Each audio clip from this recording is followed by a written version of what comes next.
ఈ కృతజ్ఞత కూడికను ప్రేమతో వారు ఏర్పరచుకొని మనల్ని కూడా వారు ఆహ్వానించి, మరి దేవుడు కూడా చక్కగా మనకి చల్లటి వాతావరణం అనుగ్రహించి, మరి ఇంతవరకు ఆయన నామాన్ని బట్టి పాడి స్తుతించి గణపరిచి ఉన్నాము.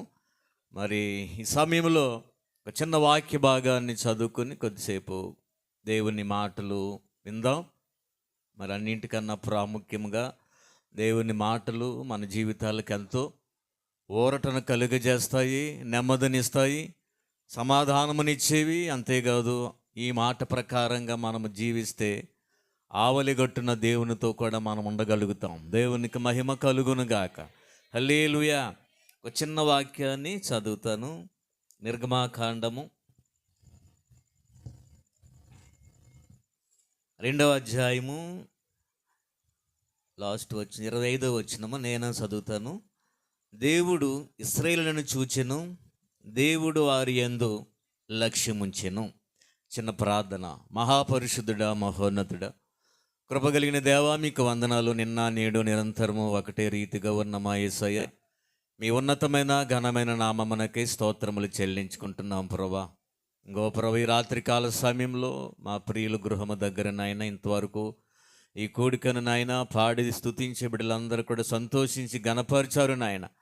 ఇక్కడ జరుగుతున్నటువంటి ఈ కూడిక అంతటిని కూడా మీరు చూస్తూ ఉన్న దేవుడు తండ్రి. ఎందుకంటే మీరు చూస్తున్న దేవుడు, మాట్లాడే దేవుడు, వినే దేవుడు నాయన. మీరు సజీవుడు అయిన దేవుడుగా ఉన్నావు తండ్రి. మమ్మలను కూడా నాయన నీ మాట ద్వారా మమ్మల్ని బ్రతికింపజేస్తూ ఉన్నందుకు స్తోత్రాలు చెల్లించుకుంటున్న. మా జీవితాలు ఎన్నో ఇబ్బందులు, ఇక్కట్లు నాయన, బలహీనతలు ఎన్నో వచ్చినప్పటికీ మీరు దినదినము కూడా నీ మాట ద్వారా మమ్మల్ని లేవనెత్తుతూ ఉన్నందుకు నీ స్తోత్రాలు చెల్లించుకుంటున్నాం ప్రభా.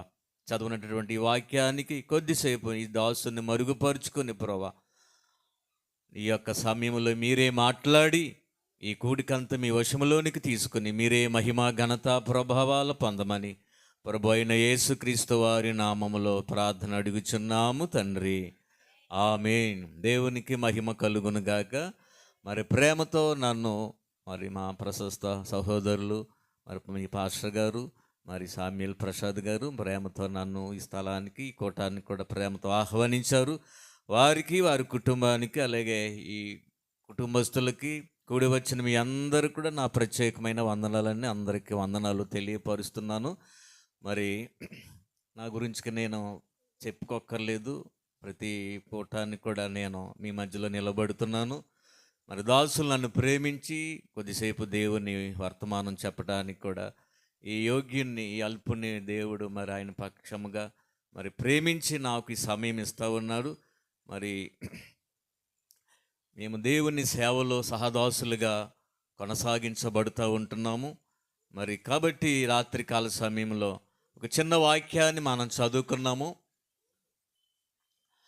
నిర్గమాకాండము 2వ అధ్యాయం 25వ వచనములో దేవుడు ఇశ్రాయేలును చూచెను, దేవుడు వారి యందు లక్ష్యముంచెను. దేవుడు చూశాడు, లక్ష్యముంచాడు. అందరినీ చూడు, అందరినీ లక్ష్య పెట్టాడు దేవుడు. ఎవరిని లక్ష్య పెడతాడు, ఎవరిని చూస్తాడు అంటే ఆయన వైపు ఎవరుంటున్నారో, ఆయన మాట చొప్పున, ఆయన వాక్య ప్రకారంగా ఎవరు జీవిస్తూ విధేయత కలిగి మరి దీనులుగా ఉంటూ ఉన్నారో, ఆయన మాట మీరిపోకుండా ఆయన మాటను పాటించుకుంటూ దినదినము కూడా జీవితాన్ని వాక్యము ద్వారా సరిచేసుకుంటూ దేవునికి దగ్గరగా ఉంటున్న వారిని దేవుడు చూస్తూ ఉంటాడు. చూడడమే కాదటండి, వారి యందు లక్ష్యం ఉంచుతాడు. దేవునికి స్తోత్రం కలుగునుగాక. చూసి ఆయన పోన్లే నాతో ఉంటున్నారు, ప్రార్థన చేసుకుంటున్నారులే, వాళ్ళు అలవాటది, వాళ్ళ విధానం అది, నన్ను రక్షకుడిగా వారు అంగీకరించారు కాబట్టి వారి యొక్క కర్తవ్యాన్ని వారు నిర్వర్తిస్తున్నారు, అది పెద్ద కామనే అన్నట్టుగా ఆయన చూస్తూ వెళ్ళిపోడు. కానీ నిన్ను పట్టించుకున్న దేవుడు, నీ కష్టకాలములో, నీ శ్రమకాలములో నువ్వు పడుతున్నటువంటి ప్రయాసం అంతటిని కూడా అలాగ చూసుకుంటూ వెళ్ళిపోడు. కానీ నిన్ను గమనించి నీ యందు లక్ష్యం ఉంచుతాడు. ఇశ్రాయేలు యొక్క చరిత్ర గురించి అక్కడ రాయబడిన మాటలన్నీ కూడా ఇశ్రాయేలు యొక్క వారు వెట్టి చాకరీ చేస్తూ ఉంటున్నారు. వెట్టి పనులు చేస్తూ ఉన్నారు. వారికి విడుదల కొరకు వారందరూ కూడా మన బాధలు ఇంకెంతకాలం ఎలాగుండాలి, మన జీవితాంతకాలము ఇదే చాకరీ చెయ్యాలా, మనకి విముక్తి కలగదా అని వారు ప్రాణాలు నిరుత్సాహపడిపోతున్న సమయంలో వారందరూ కూడా, ఆ ఇశ్రాయేలు యొక్క ప్రజలందరూ కూడా ఒక ఒప్పుకోలుకొచ్చి, ఇలాగ మనం పోవడం కాదు కానీ మనము నమ్మిన దేవుడు తప్పక మనల్ని విమోచిస్తాడు, మనలను బాధల్లో నుంచి విముక్తి చేస్తాడు. అలాంటి దేవుడు మనకుండగా మనము అధైర్యం ఎందుకు పడాలి? కాబట్టి మనము చేయవలసిన పని చేద్దాం, దేవుని వైపుకు తిరుగుదాం, మన బాధను మన కష్టాన్ని ఆయనకి చెప్పుకుందాం. మనకి ఈ కష్టములో నుంచి కాపాడే నాదుడు మానవుడిగా ఎవరు లేరు, కానీ దేవుడు మాత్రం మన బాధను చూడాలి, మనల్ని విమోచించాలనేటువంటి ఒక ఆలోచనకు వారందరూ వచ్చేసి ఒక చోట కూడుకొని వారి వట్టి పనులను బట్టి దేవునికి మొరపెట్టారు, ప్రార్థిస్తున్నారు. ఆ ప్రార్థన ఎలాంటిదంటే మూలుగుతూ ప్రార్థన, నిట్టూర్పులు విడుస్తూ ప్రార్థన. ఏమండి, మనము ప్రార్థన మూలగం. నిట్టూర్పు అంటే చూడండి, వర్షం వచ్చేసి తగ్గిపోయిన తర్వాత ఆ సూర్యులమ్మట, ఆ తాటేగిపాకులమ్మ సూర్యులమ్మట ఒక్కొక్క చుక్క పడతా ఉంటుంది, అది నిట్టూర్పు. ఏడుపంతా అయిపోయి దుఃఖము ఎప్పుడుకో కానీ కన్నీరు వస్తూ ఉంటుంది. అంటే బాధంతా కూడా వ్యక్తపరిచావు, అయినా నీ బాధ తీరతలేదు, ఇంకా దేవుని మీద భారం వేసుకొని ప్రార్థిస్తున్నావు. నిట్టూర్పులు. ఇశ్రాయేలు కూడా నిట్టూర్పుతో మూలుగుతో ప్రార్థన చేస్తున్నారు. మాకు ఈ బానిసత్వ బ్రతుకు నుంచి లేకపోతే ఈ యొక్క విముక్తి మాకు కావాలి ప్రభువా అని వాళ్ళందరూ కూడుకుని ప్రార్థన చేసినప్పుడట ఆ వారిని దేవుడు చూశాడు, చూసి వారి యందు లక్ష్యముంచాడు. వారందరూ కూడా ఒకే బాణీలో ఏక మనసుతో ప్రార్థన చేయడమును దేవుడు చూశాడు. అంటే వారందరూ కూడా ఒకే శిరస్సు క్రింద ఐక్యపరచబడటానికి వచ్చారు. ఆ శిరస్సు ఎవరంటే మన ప్రభు అయిన యేసుక్రీస్తు వారే. ఆయనలో ఐక్యమవ్వాలి. మనం మనుషుల శిరస్సు క్రింద ఐక్యపత్యముగా కాదండి, దేవుని శిరస్సు క్రింద మనమందరం కూడా ఐక్యమవ్వాలి. కొంతమంది ఏం చేస్తారంటే, ఆయన మా నాయకుడు, ఆయన చెప్పిందే మేము చేస్తాం, ఆయన చెప్పినట్లుగానే మేము నడుచుకుంటాం, ఆయన గొప్ప బిషప్, గొప్ప రెవరెండు, ఆయన ఉద్యోగం మేము ఫాలో అవుతూ ఉంటామంటారు. కాదండి, మనిషిని మనము వెంబడించినంత కాలము దేవునికి మనము దగ్గర చేరలేము. దేవునికి దగ్గర చేరాలంటే మనమందరము కూడా ఆయన పక్షముగానే చేరాలి. దేవునికి మహిమ కలుగునుగాక. ఒకవేళ ఆయనకి ఎన్నో తెలుసుంటాయి, జ్ఞానయుక్తంగా మా లోకపరంగా జ్ఞానవంతుడు అవ్వచ్చు, తెలివితేటలు కలిగిన వ్యక్తి కావచ్చు, కానీ మన తెలివి దేవునిని సంతోషపరచలేదు, మన జ్ఞానము దేవుని మెప్పించదు. కాబట్టి మన జ్ఞానము తెలివితేటల కన్నా మనమందరం కూడా ఒక దీన మనసు కలిగి నా కష్టతలో నుంచి నా విముక్తికి కారకుడైనటువంటి ప్రభు అయిన యేసు వైపే తిరగాలి. నా కుటుంబము, గృహము లేదు, గృహం కొరకు కుటుంబం అంతా కూడా ప్రార్థించరు. ఒకప్పుడు ఇబ్బందులో ఇరుకులో ఉండేవారు, ఇప్పుడు అందరికీ కూడా దేవుడు విశాలమైన గృహాలు ఇస్తున్నాడండి.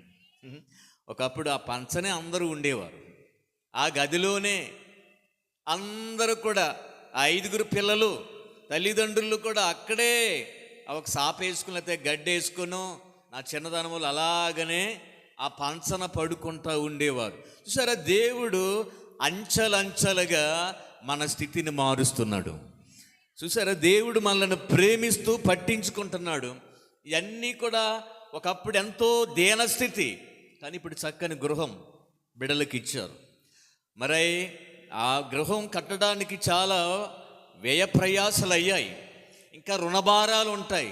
అందుకని రుణం కోసం ఆ కుమారుడు వినోద్ బయటికి వెళ్ళాడు. వినోద్ సైమన్ గారు మంచి యవనస్తుడు, చక్కగా మరి అప్పులున్నాయి, మరి ఎలాగైనా సరే బయటికి వెళ్తే కొంచెం రుణాలు తీరతైనటువంటి మంచి ఉద్దేశంతో వెళ్ళాడు. అక్కడ కొంతమందికి మంచి పనులు అబ్బుతున్నాయి, దొరుకుతున్నాయి. కొంతమందికి ఏమో కొంత కష్టతరమైన పనులు దొరుకుతూ ఉంటాయి. కొంతమందికి మంచిగా అక్కడ పని దొరుకుతుంది, కొంతమంది చాలా కష్టపడవలసి వస్తుంది. మీరు వెళ్ళారంటే నేను వెళ్ళలేదు, కానీ చెప్పుకుంటా మాటలు నేను అంటున్నాను, నీకు చెప్తున్నాను. దేవునికి స్తోత్రం. వెళ్ళాక కొంతమందికి చాలా అన్నీ కలిసి వస్తాయి. మంచి గృహం దొరికిందని మాకు మంచి ఓనర్ గారు మంచి ప్రేమిస్తూ ఉంటారు, జీతం కూడా బాగానే ఉంటుంది అంటున్నారు. కొంతమందికి ఏమో బాబు ఇక్కడ పని చేయలేకపోతే చాలా ఖర్చు, చాలా బాధపడిపోతున్నాం అనేవారు కూడా లేకపోలేదు. సరే, ఏది ఏమైనా మరి దీని కుటుంబాన్ని ప్రేమించి చక్కని గృహము కూడా మరి ఇదే సంవత్సరం, పోయిన సంవత్సరం పాస్టర్ అరుణ్ కుమార్ గారు ద్వారా ఈ యొక్క చర్చ్ డెడికేషన్ కూడా హౌస్ ఓపెనింగ్ జరిగింది. దేవునికి స్తోత్రం కలుగునుగా. అప్పుడు కూడా నేను రావడం జరిగింది. సరే, ఏమి వింటున్నామంటే వారికి ఒక దేవుడు చేసినటువంటి మేలు కృతజ్ఞతగా, మరి దేవుడు ఎంతకాలం ఈ సంవత్సరం అంతా కూడా దేవుడు కాపాడాడు, దేవుడు మమ్మల్ని చూశాడు, మమ్మల్ని పట్టించుకున్నాడు, మా యందు లక్ష్యం ఉంచాడు.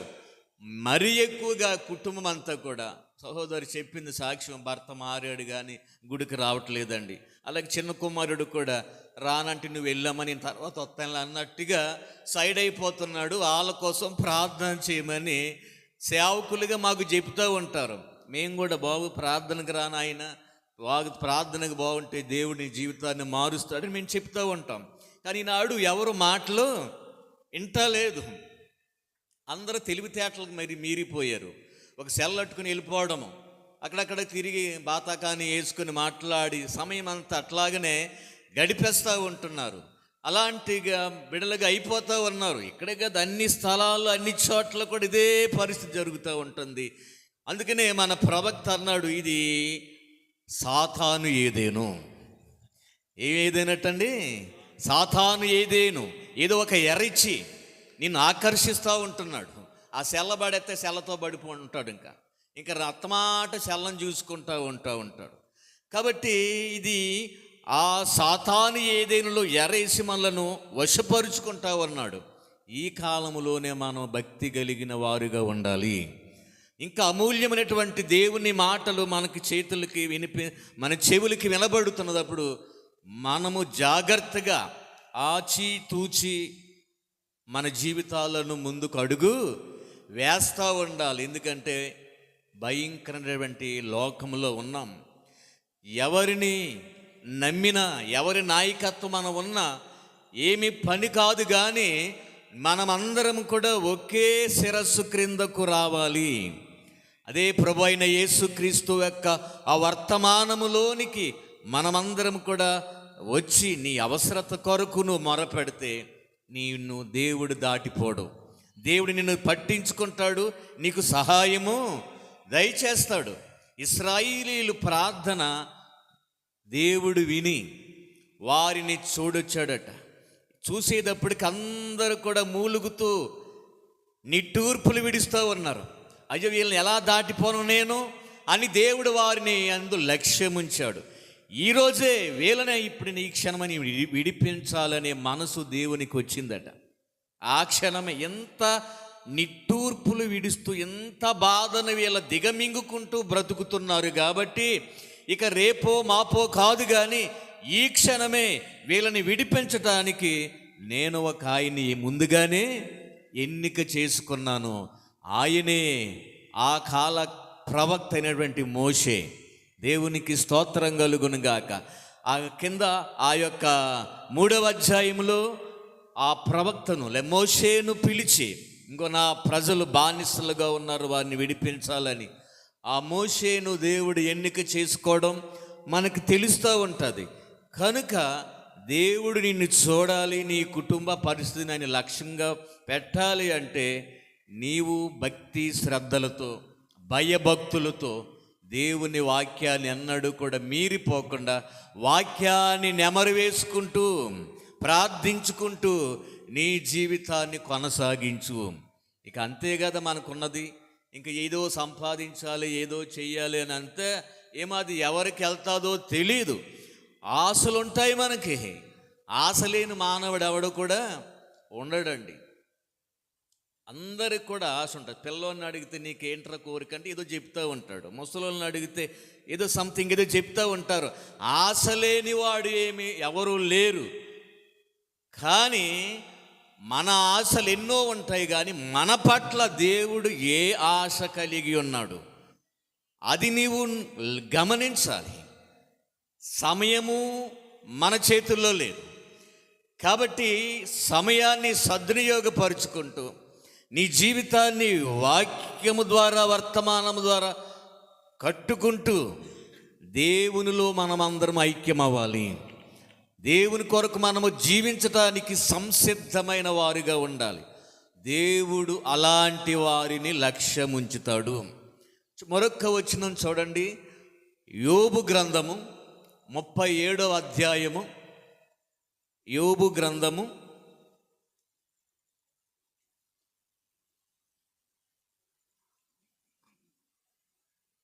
7వ వచనం. తాము జ్ఞానులమనుకున్న వారిని ఆయన ఏమాత్రమునో లక్ష్య పెట్టడు. మాకన్నీ తెలుసండి, మాకు దేవుడు మరి చిన్నప్పటి నుంచి మాకు తెలుసు, ఈ వాక్యాలన్నీ తెలుసు, ఈ సిద్ధాంతాలన్నీ తెలుసు, ఇవన్నీ తెలుసు, మాకు అన్నీ తెలుసు అని జ్ఞానం కలిగి ఉంటారు చూసారా, అలాంటి వారి యందు దేవుడు లక్ష్యం ఉంచడట. నేను చెప్పేది కాదు, దేవుడు వాక్యం చెలవిస్తుంది. దేవుడు నాకేమీ తెలియదు ప్రభా, నన్ను నేర్చుకోవటానికి వస్తున్నాను, నేను నీ దగ్గర నీ పాద సన్నిధిలో అనేక వాక్యాలు వినటానికి నేర్చుకోవటానికి వస్తున్నాను అని నువ్వు సరెండర్ అవుతే, దేవుని దగ్గర విధేయత కలిగి నువ్వు జీవిస్తే నిన్ను దేవుడు లక్ష్య పెడతాడు. అంతేగాని నాకు అన్నీ తెలుసు, నేను జ్ఞానం కలిగిన వ్యక్తిని, నేను జ్ఞానం కలిగిన వాడును అని అనుకుంటే దేవుడు అన్నాడు, నువ్వెవరో నాకు తెలియదు, అసలు నీ యందు నేను లక్ష్యమే ఉంచుతలేదు. దేవుడు వారి యందు లక్ష్యముంచడు. లక్ష్యం ఉంచాలా దేవుడు మన యందు? లక్ష్యం పెట్టకూడదా చెప్పండి? లక్ష్యం ఉంచాలనే కదా మనము ఈ భక్తి చేస్తున్నాం. దేవుడు మనల్ని చూడాలనే కదా ఆయన దగ్గరకు వస్తూ ఉంటున్నాం. మన బిడ్డలను, మన కుటుంబాలను, మా అవసరతలో మనకు న్యాయం చేస్తాడు, సమాధానం ఇస్తాడు. దేవుడు మనల్ని పట్టించుకుంటున్నటువంటి ఉద్దేశంతోనే మనం ఆయన దగ్గరకు వచ్చి నేర్చుకుంటూ ఉంటున్నాం. కనుక ఆ విధానముతో ఉన్నదప్పుడట వారిని దేవుడు లక్ష్యం ఉంచుతాడు. వారి యందు దేవుడు చూస్తూ ఉంటాడు, కన్ను దృష్టి పెడతా ఉంటాడు. నాకు అన్నీ తెలుసులే, ఇప్పుడు దాకా డ్యూటీకి వెళ్ళాను, మళ్ళీ ఇప్పుడు రాత్రి ప్రార్థన అంటే ఏంటి,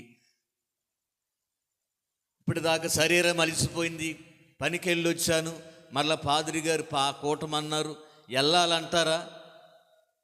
ఎవరి కోసము నువ్వు చేసేది? పాస్టర్ గారి కోసమా? నీ కోసం నువ్వు చెయ్యాలి, మా కోసం మా పరిచర్య సేవ చెయ్యాలి. విశ్వాసులుగా నీ బాధ్యత నీవు నిర్వర్తించాలి. అప్పుడు దేవుడు నిన్ను పట్టించుకుని నీకు ఏది కావాలో అన్నీ కూడా దేవుడు అనుగ్రహిస్తాడు. దేవునికి మహిమ కలుగునుగాక. హల్లెలూయా. దేవుడు అడిగింది మనకిస్తాం. అలెగ్జాండర్ ద గ్రేట్ అనే ఒక ఆయన,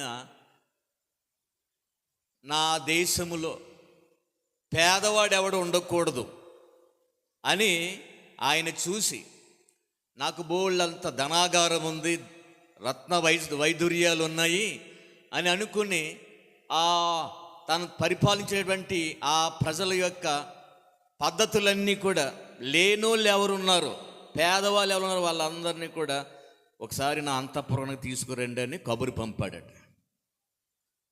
కబురు పంపితే ఆ సైనికులు వెళ్ళి బాగా పేదవారిని అందరినీ కూడా ఏరి మిమ్మల్ని అంతఃపురంలోనికి రాజుగారు పిలుస్తున్నారు రండి అన్నదప్పటికి వాళ్ళందరూ లైన్ కట్టుకుని వచ్చారు, అంతఃపురంలో నిలవబడ్డారు. ఆ రాజుగారు 1 by 1 ఒక్కొక్కరిని పిలుస్తూ ఉన్నాడు. పోస్టోని పిలిచాడు మొదటి వాడిని. నీకేం కావాలి అబ్బాయి?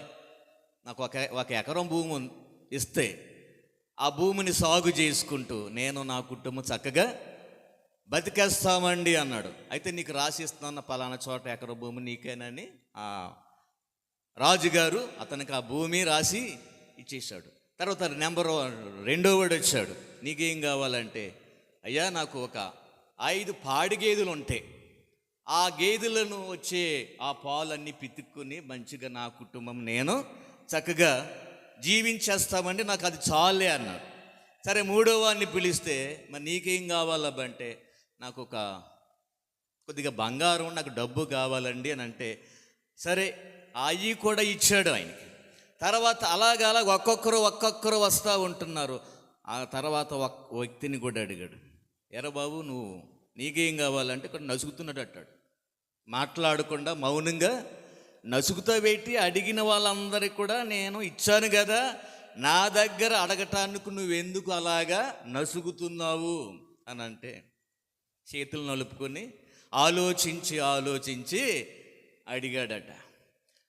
ఏమడిగాడంటే, నీకేం కావాలరా చెప్పు అని రాజు ముందు నిలబడి అడుగుతుంటే, నాకు మేపుకోవటానికి 3 కోళ్ళు ఇవ్వండి అన్నాడట. ఏంటండి, నాటుకోళ్ళు మేపోరు కదా నిన్నాలా? కోళ్ళు 3 కోళ్ళు వేస్తే ఆ కోళ్ళని మేపుకుని గుడ్లు పెడతాయి, పిల్లల్ని పెడతాయి, అలాగా ఆ కోళ్ళు పెంపకం చేసుకుంటామన్నాడు. నేను ఎవరు నీకు పోరా అన్నాడట రాజు. ఏమన్నాడండి? నేనెవరు నీకు పోరాను. అప్పుడు సైనికులకి ఈ నొంగ చూసి కొల్లేర చేస్తున్నారు. ఏంటన్నాడు, ఎకరం భూమి అయితే ఎకరం భూమి ఇచ్చారు, వాడేమో పాడి గేదెలు 5 అడిగితే అవి ఇచ్చారు, వీడు ఏమి అడగలేదు కదా, ఆప్రిల్ 3 కోళ్ళే కదా, అది మీ లెక్కలో పెద్ద విషయమేమి కదా అని అంటే, అప్పుడు సైనికుల దగ్గర వాళ్ళ దగ్గర అన్నాడట, నా స్టేటస్ మరిచిపోయాడు వాడు, నేను కోళ్ళు కుక్కలు ఇచ్చే వల్ల కనబడ్డాడేమో ఆయనకి, నేను నా స్తోమత కొలిది అడగలేదు వాడు. దేవునికి స్తోత్రం. నా స్తోమత తగ్గించి మాట్లాడాడు కాబట్టి వాడు అడిగింది చిన్నదే కానీ నాకు అది పని చేయలేదు, వాడు అడిగిన కోరిక నాకు నచ్చలేదు అన్నాడు. దేవుని వాక్యం చెప్తుంది, అడుగు వాటి కన్నా అత్యధికంగా ఇచ్చే సంపన్నుడు మన దేవుడు. దేవునికి స్తోత్రం. నీకు ఏది కావాలో తెలుసు దేవునికి, మరి ఎందుకు అడగాల? అడుగుడి మీకు ఇయ్యబడును, వెతకుడి మీకు దొరుకును, తట్టుడి మీకు తీయబడునని రాయబడింది. అడగాలి, చిన్నదే పెద్ద. దేవుడు నీకు అవసరమని తప్పక దేవుడిస్తాడు. ఆ రాజును అలాగ లెక్కేశాడు. నేను అలాంటి వ్యక్తిని కాదు, నా స్తోమత మరిచిపోయేవాడు మాట్లాడాడు. దేవుని కూడా చాలామంది ఇది సింపుల్గా చూస్తూ ఉంటారు. ఈయన ఇంత అడిగితే ఇచ్చేస్తాడంటావా? నా అవసరత ఎంత ఉంది, అవసరత అంతా కూడా దేవుడు తీరుస్తాడంటావా అని కొద్ది కొద్దిగా ఏదో ఇస్తాడా ఇవ్వడా అన్నట్టుగా అనుమానంతో డౌట్ తోటి అడుగుతూ ఉన్న ప్రజలు కూడా, విశ్వాసులు కూడా లేకపోలేదు. కానీ దేవుణ్ణి అడిగే విధానంలో నువ్వు అడిగితే దేవుడు తప్పక నీకు సహాయము చేస్తాడు. దేవుడు ఎర్ర సముద్రాన్ని పాయలుగా చేసిన దేవుడు, తన ప్రజలను నడిపించిన దేవుడు, 40 సంవత్సరాల వారికి ఆహారమును మన్నాను ఆకాశం నుండి కురిపించిన దేవుడు, వాళ్ళ ప్రయాణ రీతిలో బట్టలు మలగకుండా, కాళ్ళు వాయకుండా, చెప్పులు అరిగిపోకుండా కాపాడినటువంటి దేవుడు సర్వశక్తి కలిగిన వాడు. ఆయన ఎప్పుడు కూడా గొప్పగానే నువ్వు ప్రకటించాలి, ఆయన ఎప్పుడు కూడా గొప్పగానే నువ్వు ఆరాధించాలి. ఆయన నన్ను చూస్తున్నాడు, నన్ను నా మీద లక్ష్య పెడుతున్నాడు. దేవుడు తప్పగా ఈ కుటుంబం మీద లక్ష్యం ఉంచుతున్నాడు. తప్పకుండా మీ ప్రతి అవసరతను కూడా తగిన సమయంలో దేవుడు తీర్చునుగాక. కూడి వచ్చిన మన ప్రతి అవసరతలో కూడా దేవుడు తీర్చాలంటే ముందు నీవు ఆయన దృష్టిలో పడాల. ఎవరి దృష్టిలోనండి?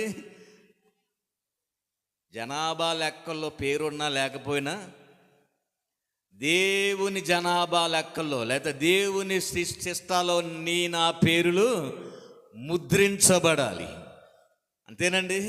ఎందుకంటే మనం ఇక్కడ ఎంతకాలం ఉంటామో ఎవరికి తెలియదు. మన ప్రాణాలు అల్పమైనవి, అంతంత మాత్రంగానే ప్రాణాలు ఉంటున్నాయి కాబట్టి ఇక ఈ లోకం కోసం ఏమి తిందుమా ఏమి తాగుదుమా అన్నట్టుగా ఆలోచన మర్చిపోయి దేవుని రాజ్యం కొరకు వెతకండి. ఎత్తబాటులు నేను ఉండాలి ప్రభా, నీవు నన్ను చూడాలంటే నేను కూడా ఇప్పుడు నీకు కనబడే వ్యక్తిగా నేను ఉండాలి. ప్రతి ప్రార్థనకు ప్రతి సహవాసానికి నేను నీతో పాటు ప్రయాణం చేయాలని ఎవరికి వారు తీర్మానం కలిగి మనము జీవించినప్పుడు తప్పనిసరిగా దేవుడు మన యందు లక్ష్యముంచునుగాక. ఈ కుటుంబమును దేవుడు తప్పగా తన మేలులతో ప్రతి అక్కర ప్రతి అవసరతలో కూడా దేవుడు తోడుగా ఉంటాడని ఈ నా కొద్ది మాటలు తెలియపరుస్తూ ఈ మాటలను ముగిస్తున్నాను. దేవుడి మాటలు దీవించునుగాక.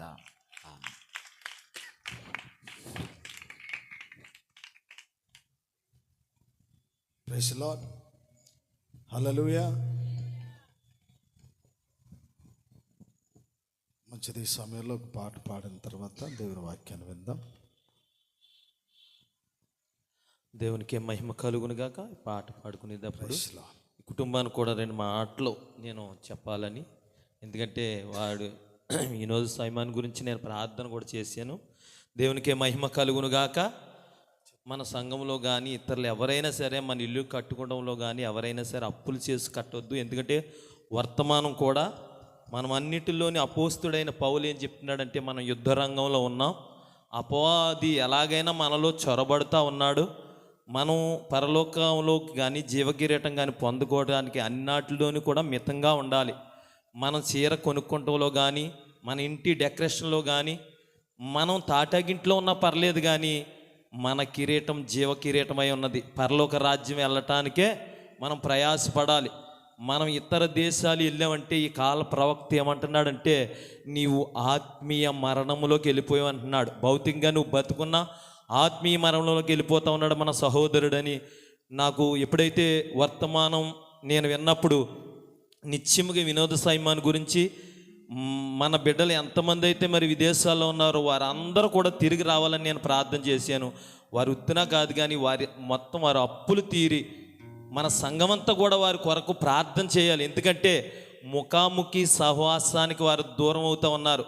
అనేక సమయాల్లో వాళ్ళ ప్రభురాత్రి సంస్కారానికి దూరంగా ఉన్నారు, దేవుని వాక్యానికి దూరంగా ఉన్నారు. అనేక సండేలు, అనేక బుధవారాలు, అనేక శుక్రవారాలు మరి దూరంగా ఉన్నారు. వారు అప్పులు తీరబడాలని, తిరిగి మళ్ళీ ఆత్మీయ బిడ్డలుగా ఎదగాలని, పుట్టాలని నేను నమ్మిన దేవుని యథార్థంగా చెప్తున్నాను. ఆ బిడ్డ గురించి నేను ప్రార్థన చేశాను. దేవునికే మహిమ కలుగునుగా. ఆ వాక్యం నా దగ్గరకు వచ్చినప్పుడు కూడా నా చిన్న కుమార్తె గురించి నేను బాధపడ్డాను. ఎక్కడో కాలేజీలో ఆ బిడ్డను జాయిన్ చేసాం. అనేక సార్లు ఆదివారాలు పోగొట్టుకుంటుంది ఆ బిడ్డని. వాళ్ళ దూరంగా ఉన్నప్పుడు ఆత్మీయ మరణంలోకి వెళ్తూ ఉన్నారని చెప్తా ఉంది ఈ కాల ప్రవక్త.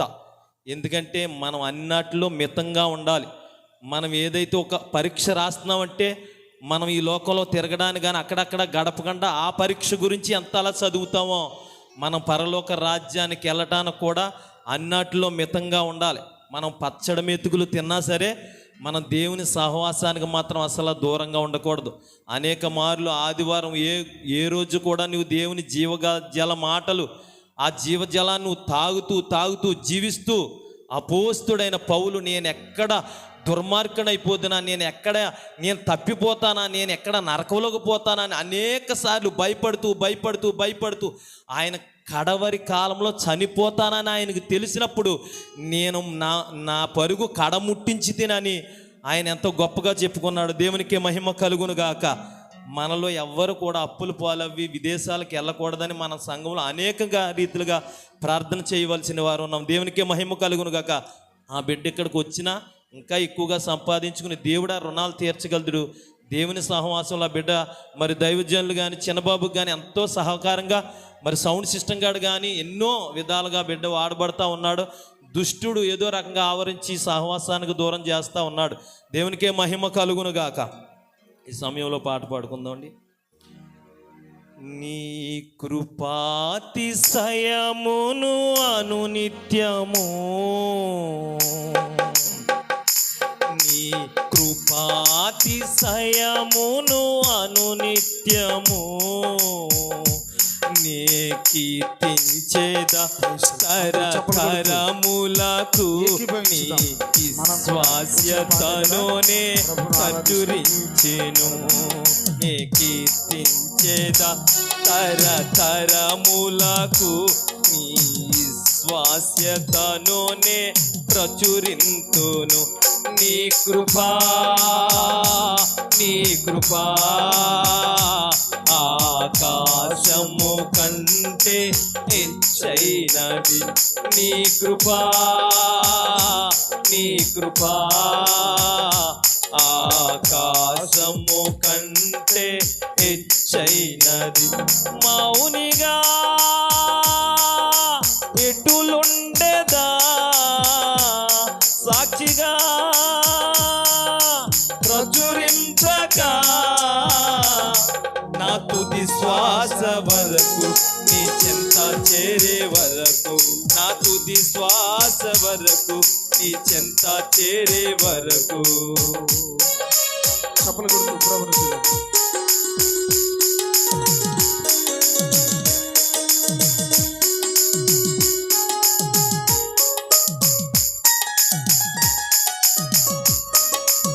సంతోషంగా ప్రభువుని కలిసి ఆరాధించాలి. మనం అందరం సంతోషంగా ఉండాలి కదా, ఏదో పోగొట్టుకున్నట్టుగా ఉండద్దు. ఇంకా బ్రతికి ఉన్నామంటే కేవలం నీ కృపా, ఇంకా సేవలో ఉన్నామంటే కేవలం నీ కృపా.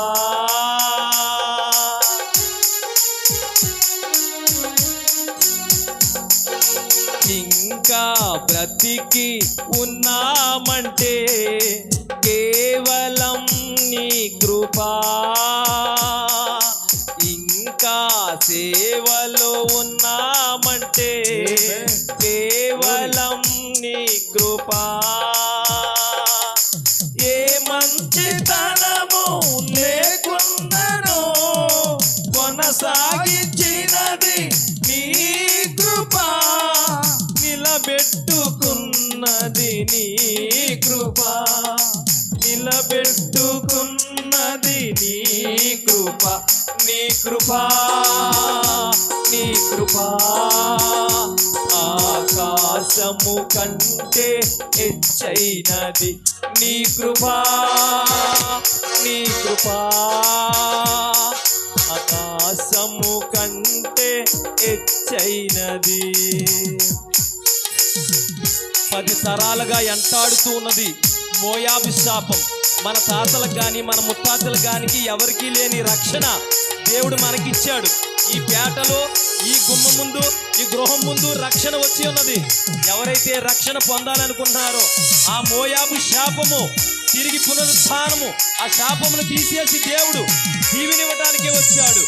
పరలోకమందమైన మన ప్రభు యేసుక్రీస్తు ఈ గృహం ముందు సభ్యులుగా అనేక అవయవాలుగా కూడిన ఆ దేవుడు ఇక్కడ నిలిచి ఉన్నాడు.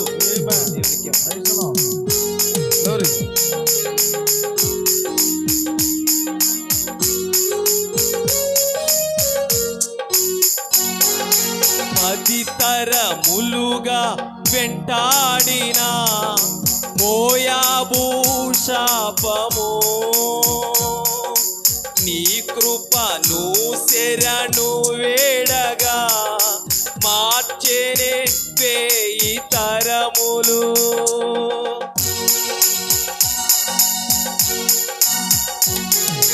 పది తరములుగా వెంటాడిన మోయాబు శాపము, నీ కృపను శరణు వేడగా మార్చేనే 1000 తరములు. అన్యురాలైన ఋతును ధన్యురాలుగా మార్చినది నీ కృపయే నన్ను దీవించగా. ఏ శాపము నా నాపై పని చేయదు. నీ కృపా, నీ కృపా ఆకాశము కంటే హెచ్చైనది. నీ కృపా, నీ కృపా ఆకాశము కంటే హెచ్చైనది.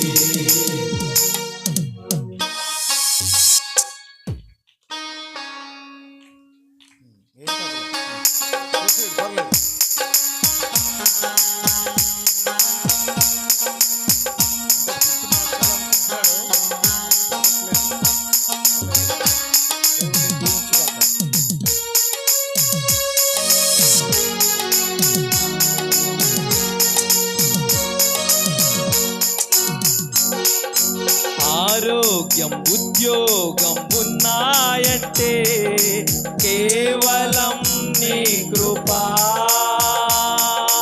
మెతుకు బ్రతుకు ఉన్నాయంటే కేవలం నీ కృపా.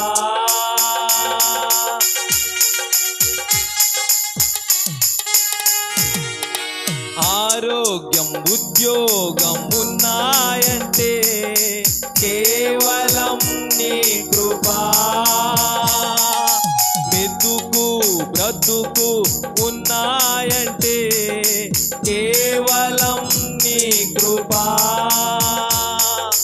కృపతోనే రక్షణ ఇచ్చావు, నా క్రియల వలన కానే కాదు. జీవితమంతా రుణస్థుడను, నీ అందే నిత్య అతిశయము. నీ కృపా, నీ కృపా ఆకాశము కంటే హెచ్చైనది. నీ కృపా, నీ కృపా ఆకాశము కంటే హెచ్చైనది. గ్లోరీ, హల్లెలూయా. పడిపోయారు, చప్పట్లు కొట్టలేదు. ఒక 5 నిమిషాలు కూడా నిలబడి పాట పాడలేమంటే మనం ఒక 10 నిమిషాలు కూడా దేవుణ్ణి చప్పట్లు కొడుతూ చూపించలేమే. ఏం భక్తి చేస్తున్నాం మనం. ఇల్లు వాహనమున్నాయంటే నీదు కృపాదానమే. బలము ధనము ఉన్నాయంటే నీదు కృపాదానమే.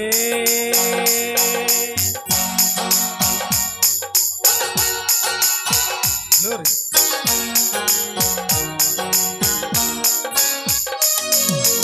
ఇల్లు వాహనమున్నాయంటే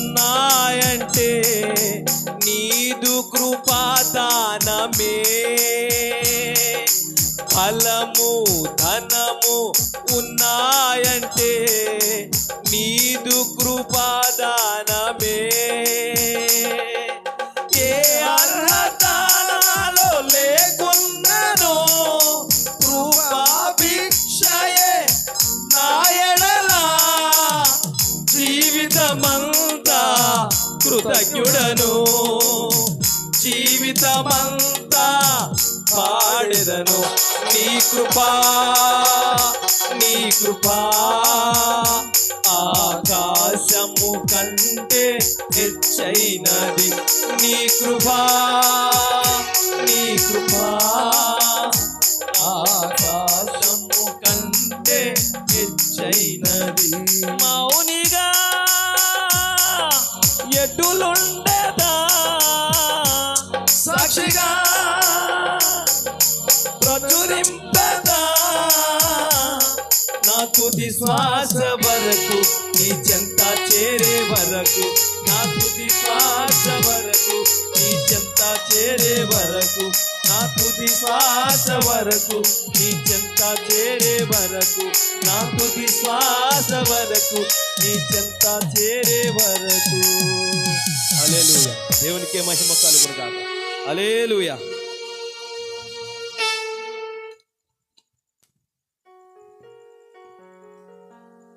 వాక్యం చదువుకుందాం. పరిశుద్ధ గ్రంథం నుండి 2 లేఖనాలు చదవాలని ఆశపడుతున్నాను.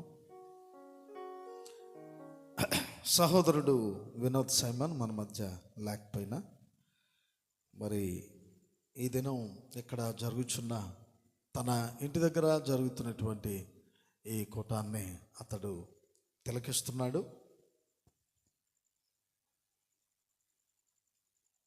అతడు మన మధ్య ఉన్నట్టే. స్తోత్రం కలుగును గాక.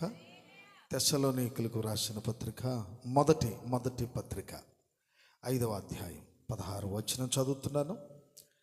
5:16. తెస్సలోని మొదటి పత్రిక. ప్రతి విషయమునందును కృతజ్ఞతాస్తుతులు చెల్లించుడి. ఎలాగూ చేయుట యేసుక్రీస్తునందు మీ విషయంలో దేవుని చిత్తము. 2వ భాగము అపోస్తల కార్యములు 3వ అధ్యాయము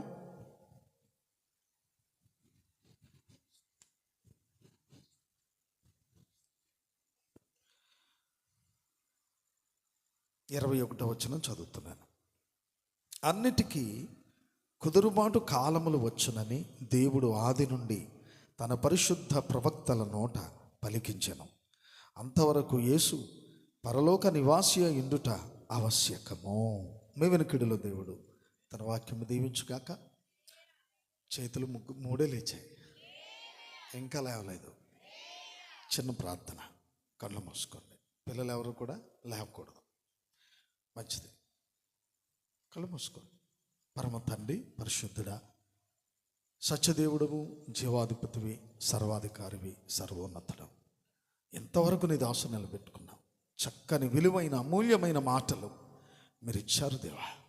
అలాగే నన్ను కూడా జ్ఞాపకం చేసుకోండి. కేవలము నేను నా సొంత మాటలు చెప్పుటకు నిలబడలేదు. కేవలం నీ ఉద్దేశము, నీ చిత్తం మాత్రమే మేము గ్రహించినట్లు సహాయం చేయండి. మా అందరి మధ్యకు మీరు దిగిరమ్మని ఆహ్వానిస్తున్నాం. యేసుక్రీస్తు నామములో ప్రార్థిస్తున్నాం తండ్రి, ఆమేన్. ఎంతమంది సంతోషంగా ఉన్నారు వేళ? నిజమేనండి. దయగారు ఉన్నారా మన మధ్య? 7 హిల్స్ అంటే 7 కొండలు గారు ఉన్నారండి. మరి ఆయన పేరు ఎప్పుడు మార్చబడుద్ది అంటే, ఆయన స్వభావం పూర్తిగా మార్చబడిన తర్వాత తన భార్య కంటే ఎక్కువ దేవుని ప్రేమించినప్పుడు పేరు మారుస్తాను. అర్థమైందా?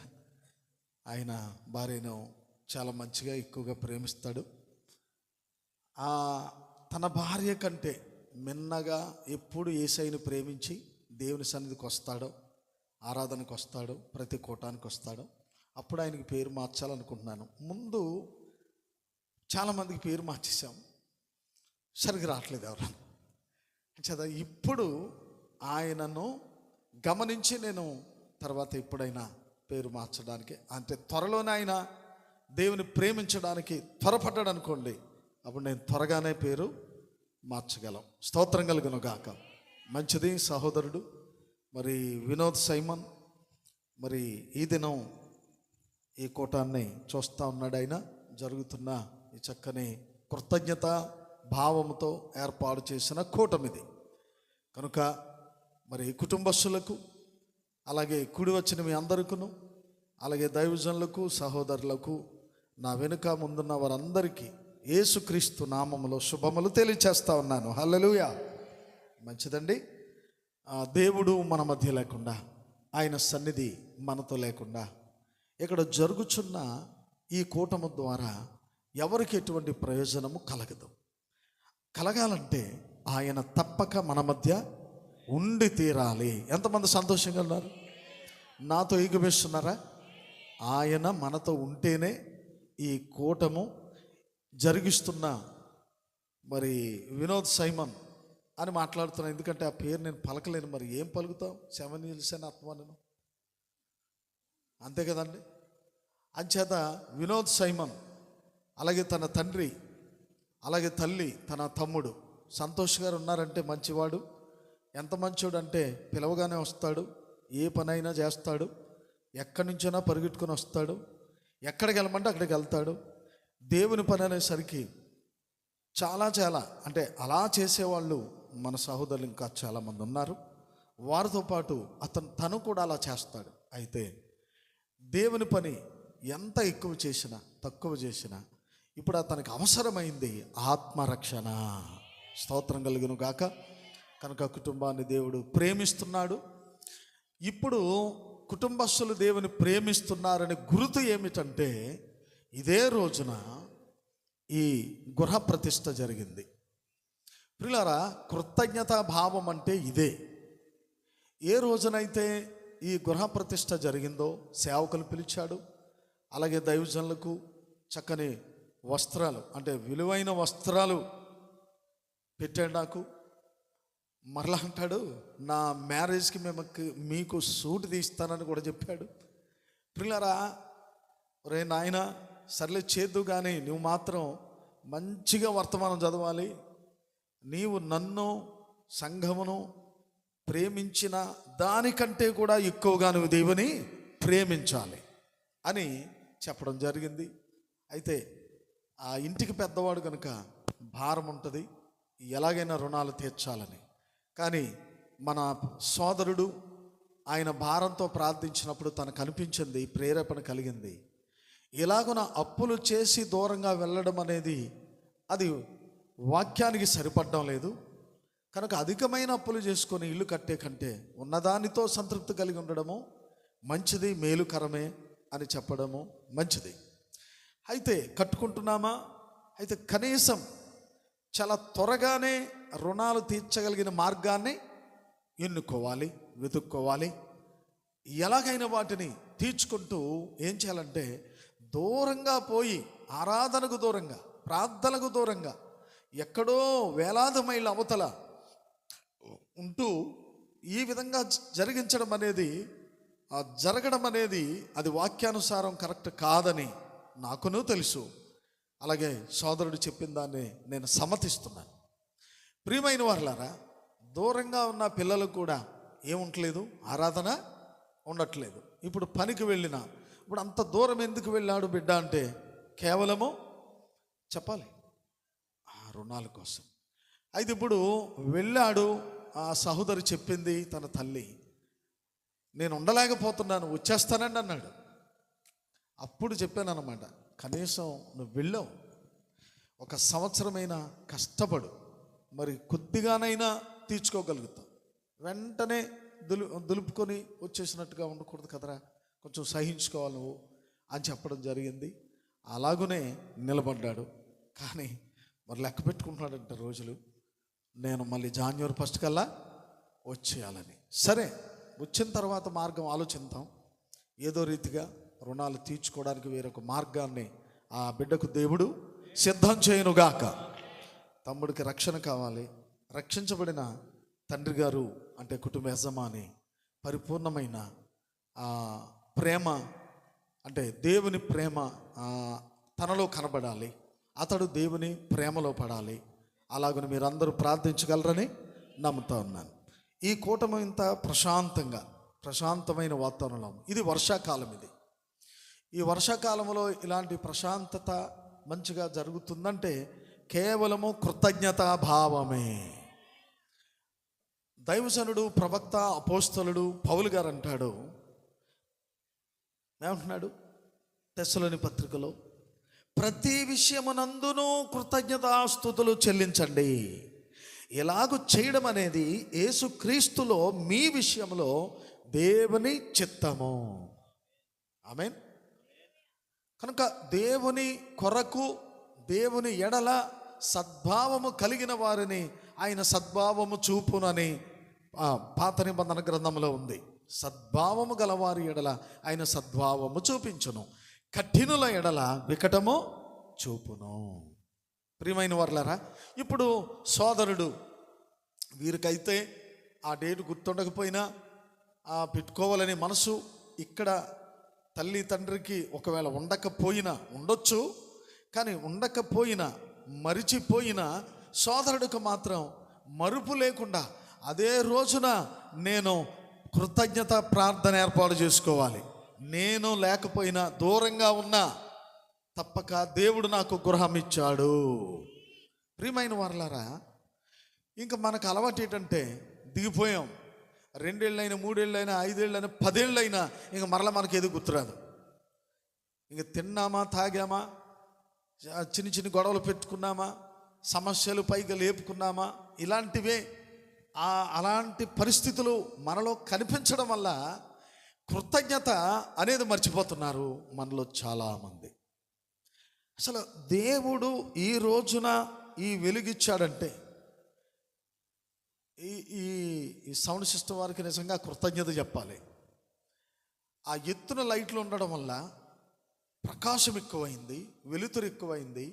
ఇటు ఒకటి కనిపించేటట్లు, వెనక అందరూ కనిపించేటట్లు. 10 లైట్లు ఉంటే ప్రయోజనం ఏంటి? నాయితులు కట్టి ఎవరికే కనపడకుండా. కనుక సౌండ్ సిస్టమ్ ఆ బిడ్డలు కూడా దేవుడు వారిని దీవించి చక్కటి ఆలోచన వారికి ఇచ్చి మారు మనసు దేవుడు వారికి ఇచ్చుగాక. ఎందుకంటే ప్రతి విషయంలో కృతజ్ఞత కలిగి ఉండడం చాలా మంచిదని ఇది నాన్ని కృతజ్ఞత మీదే కొన్ని మాటలు మాట్లాడాలని నేను సిద్ధంగా ఉన్నాను. ప్రియులారా, కృతజ్ఞత ఏ విషయంలో? దేవుని వాక్యం అంటుంది, ప్రతి విషయమునందును. అందరూ చెప్పండి, ప్రతి విషయంలో. బిడ్డ పాస్ అయ్యాడు, వెంటనే కృతజ్ఞత తెలియచేయాలి.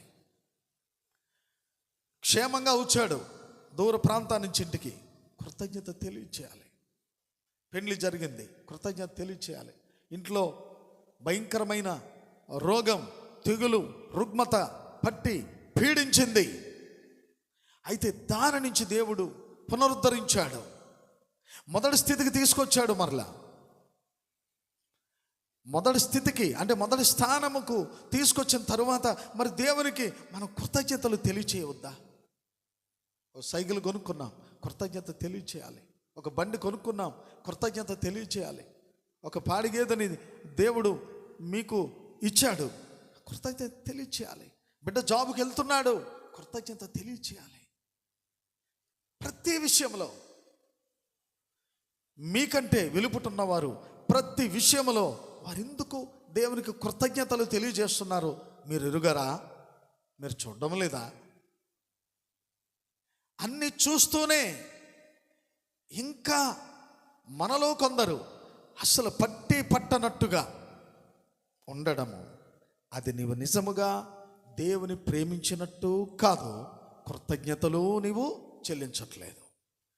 లేఖనం అంటుంది, కృతజ్ఞత ప్రతి విషయంలో మీరు కలిగి ఉండాలి.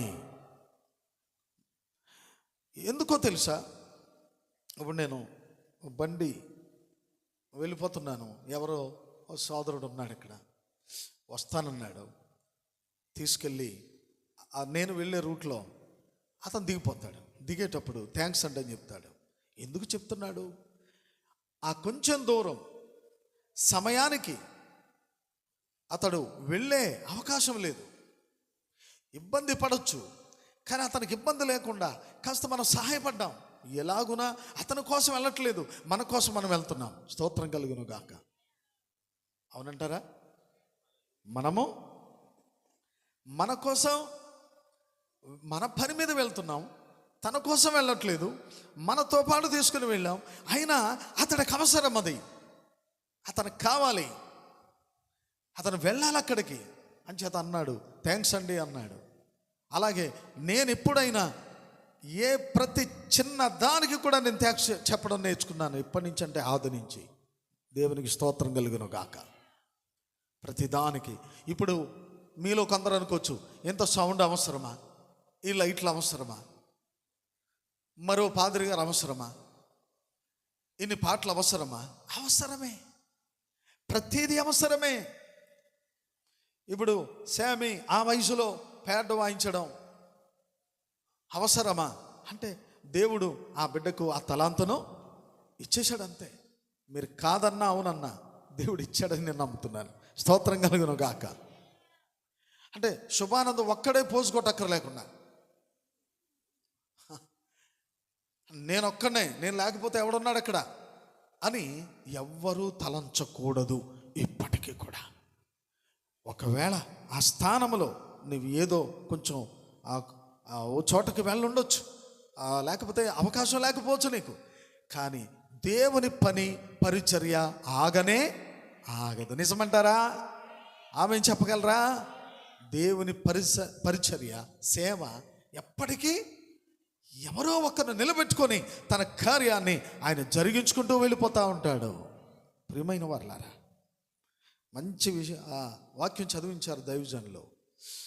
వారు దేవుని యందు విశ్వాసం ఉంచారట, దేవుని తట్టు తిరిగారట. అప్పుడు దేవుడు వారిని యందు లక్ష్యముంచెను. వారిని చూచాడు, లక్ష్యముంచాడు. ప్రియులారా, లక్ష్యముంచడం అంటే తన ప్రజల మీద దృష్టి సారించాడు ఆయన. ఇక ఏది ఏమైనా ఎవరు అడ్డొచ్చినా ఇక ఆయన చేస్తాను అనుకున్నాడు, చేసి తీరుతాడంతే. నువ్వు దీవించబడుతున్నావు, నువ్వు దీవించబడతా ఉంటే నీ ఇరుగు పొరుగు వారు కావచ్చు, ఇతరులు కావచ్చు, నువ్వంటే ఇష్టం లేని వారు కావచ్చు, వాళ్ళు ఎలాగైనా నిన్ను చూసి అసూయ పడుతూ ఉండొచ్చు. కానీ ఆయన అనుకున్నాడు, నీ మీద దృష్టి పెట్టాడు, నీ మీద లక్ష్యం ఉంచాడు ఆయన. ఎవరు ఏమనుకున్నా దేవునికి స్తోత్రం చెప్పండి.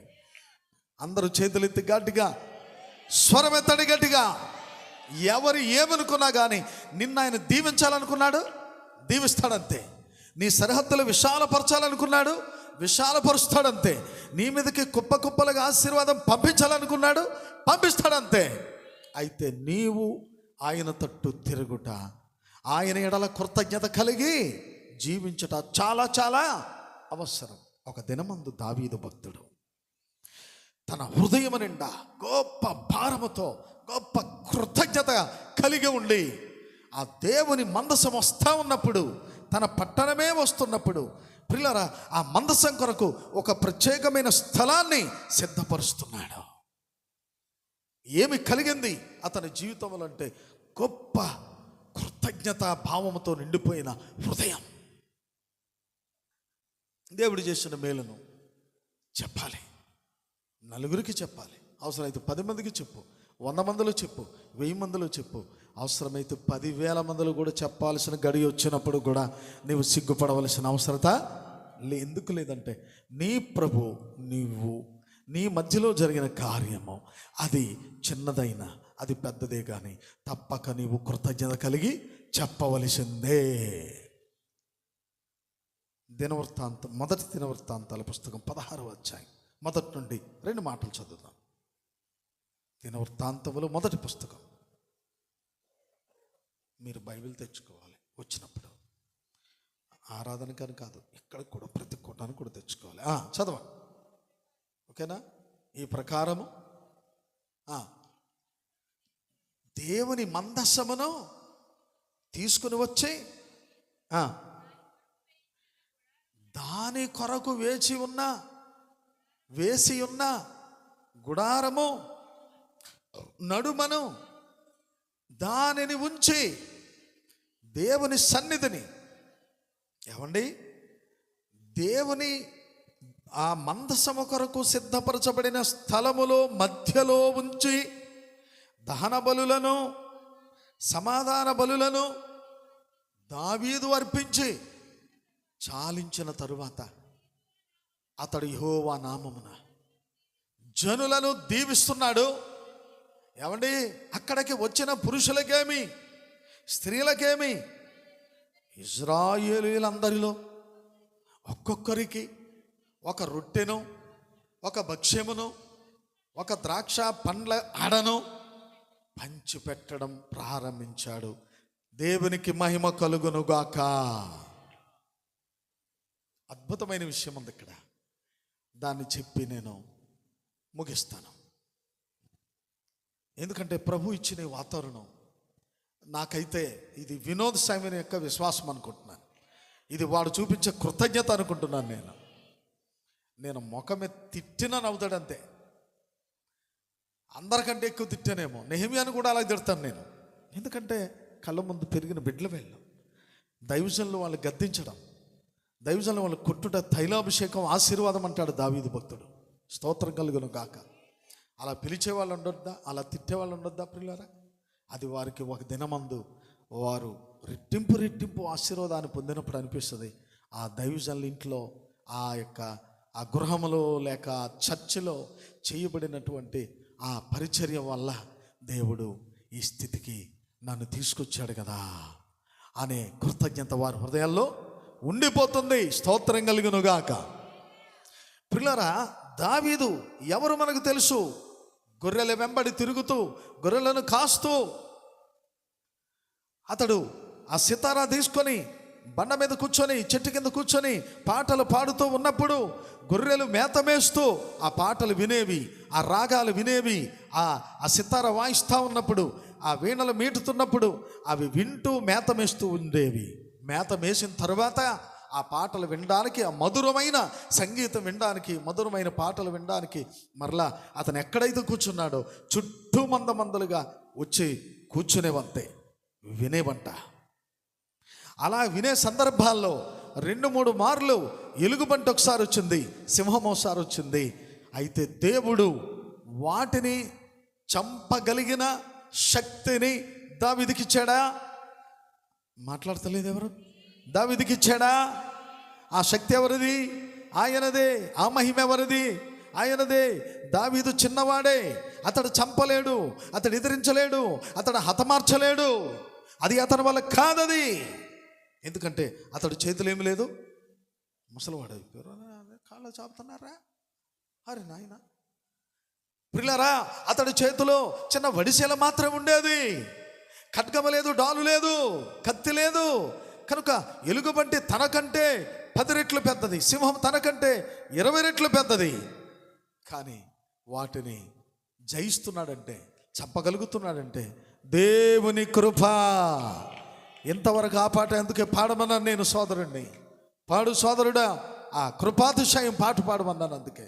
ఎందుకంటే దేవుని కృప ఎంత విలువైనది. అందుకే నీ కృప జీవము కంటే ఉత్తమము అన్నాడు. అందరూ చెప్పండి, నీ కృప జీవము కంటే ఉత్తమం అన్నాడు. ప్రియులారా, మరి పేద కుటుంబంలో పుట్టి పెరిగిన మరి మనందరికీ ఎంత చక్కని గృహాలు ఇస్తా ఉన్నాడు ఆయన. మనందరికీ తెలుసు ఎలాంటి చిన్న చిన్న ఇరుకు కలిగిన లేక సందులు ఉండేవి. ఆ సందుల్లో నుండి ఆ సూర్యునీళ్ళు పడతా ఉంటే, ఆ సూర్యునీళ్ళు తడిసిపోతూ ఉంటే బట్టలు వెనక ఆ సూర్యుల మధ్యలో నుంచి సందుల్లో నుంచి వెళతా ఉండేవాళ్ళం.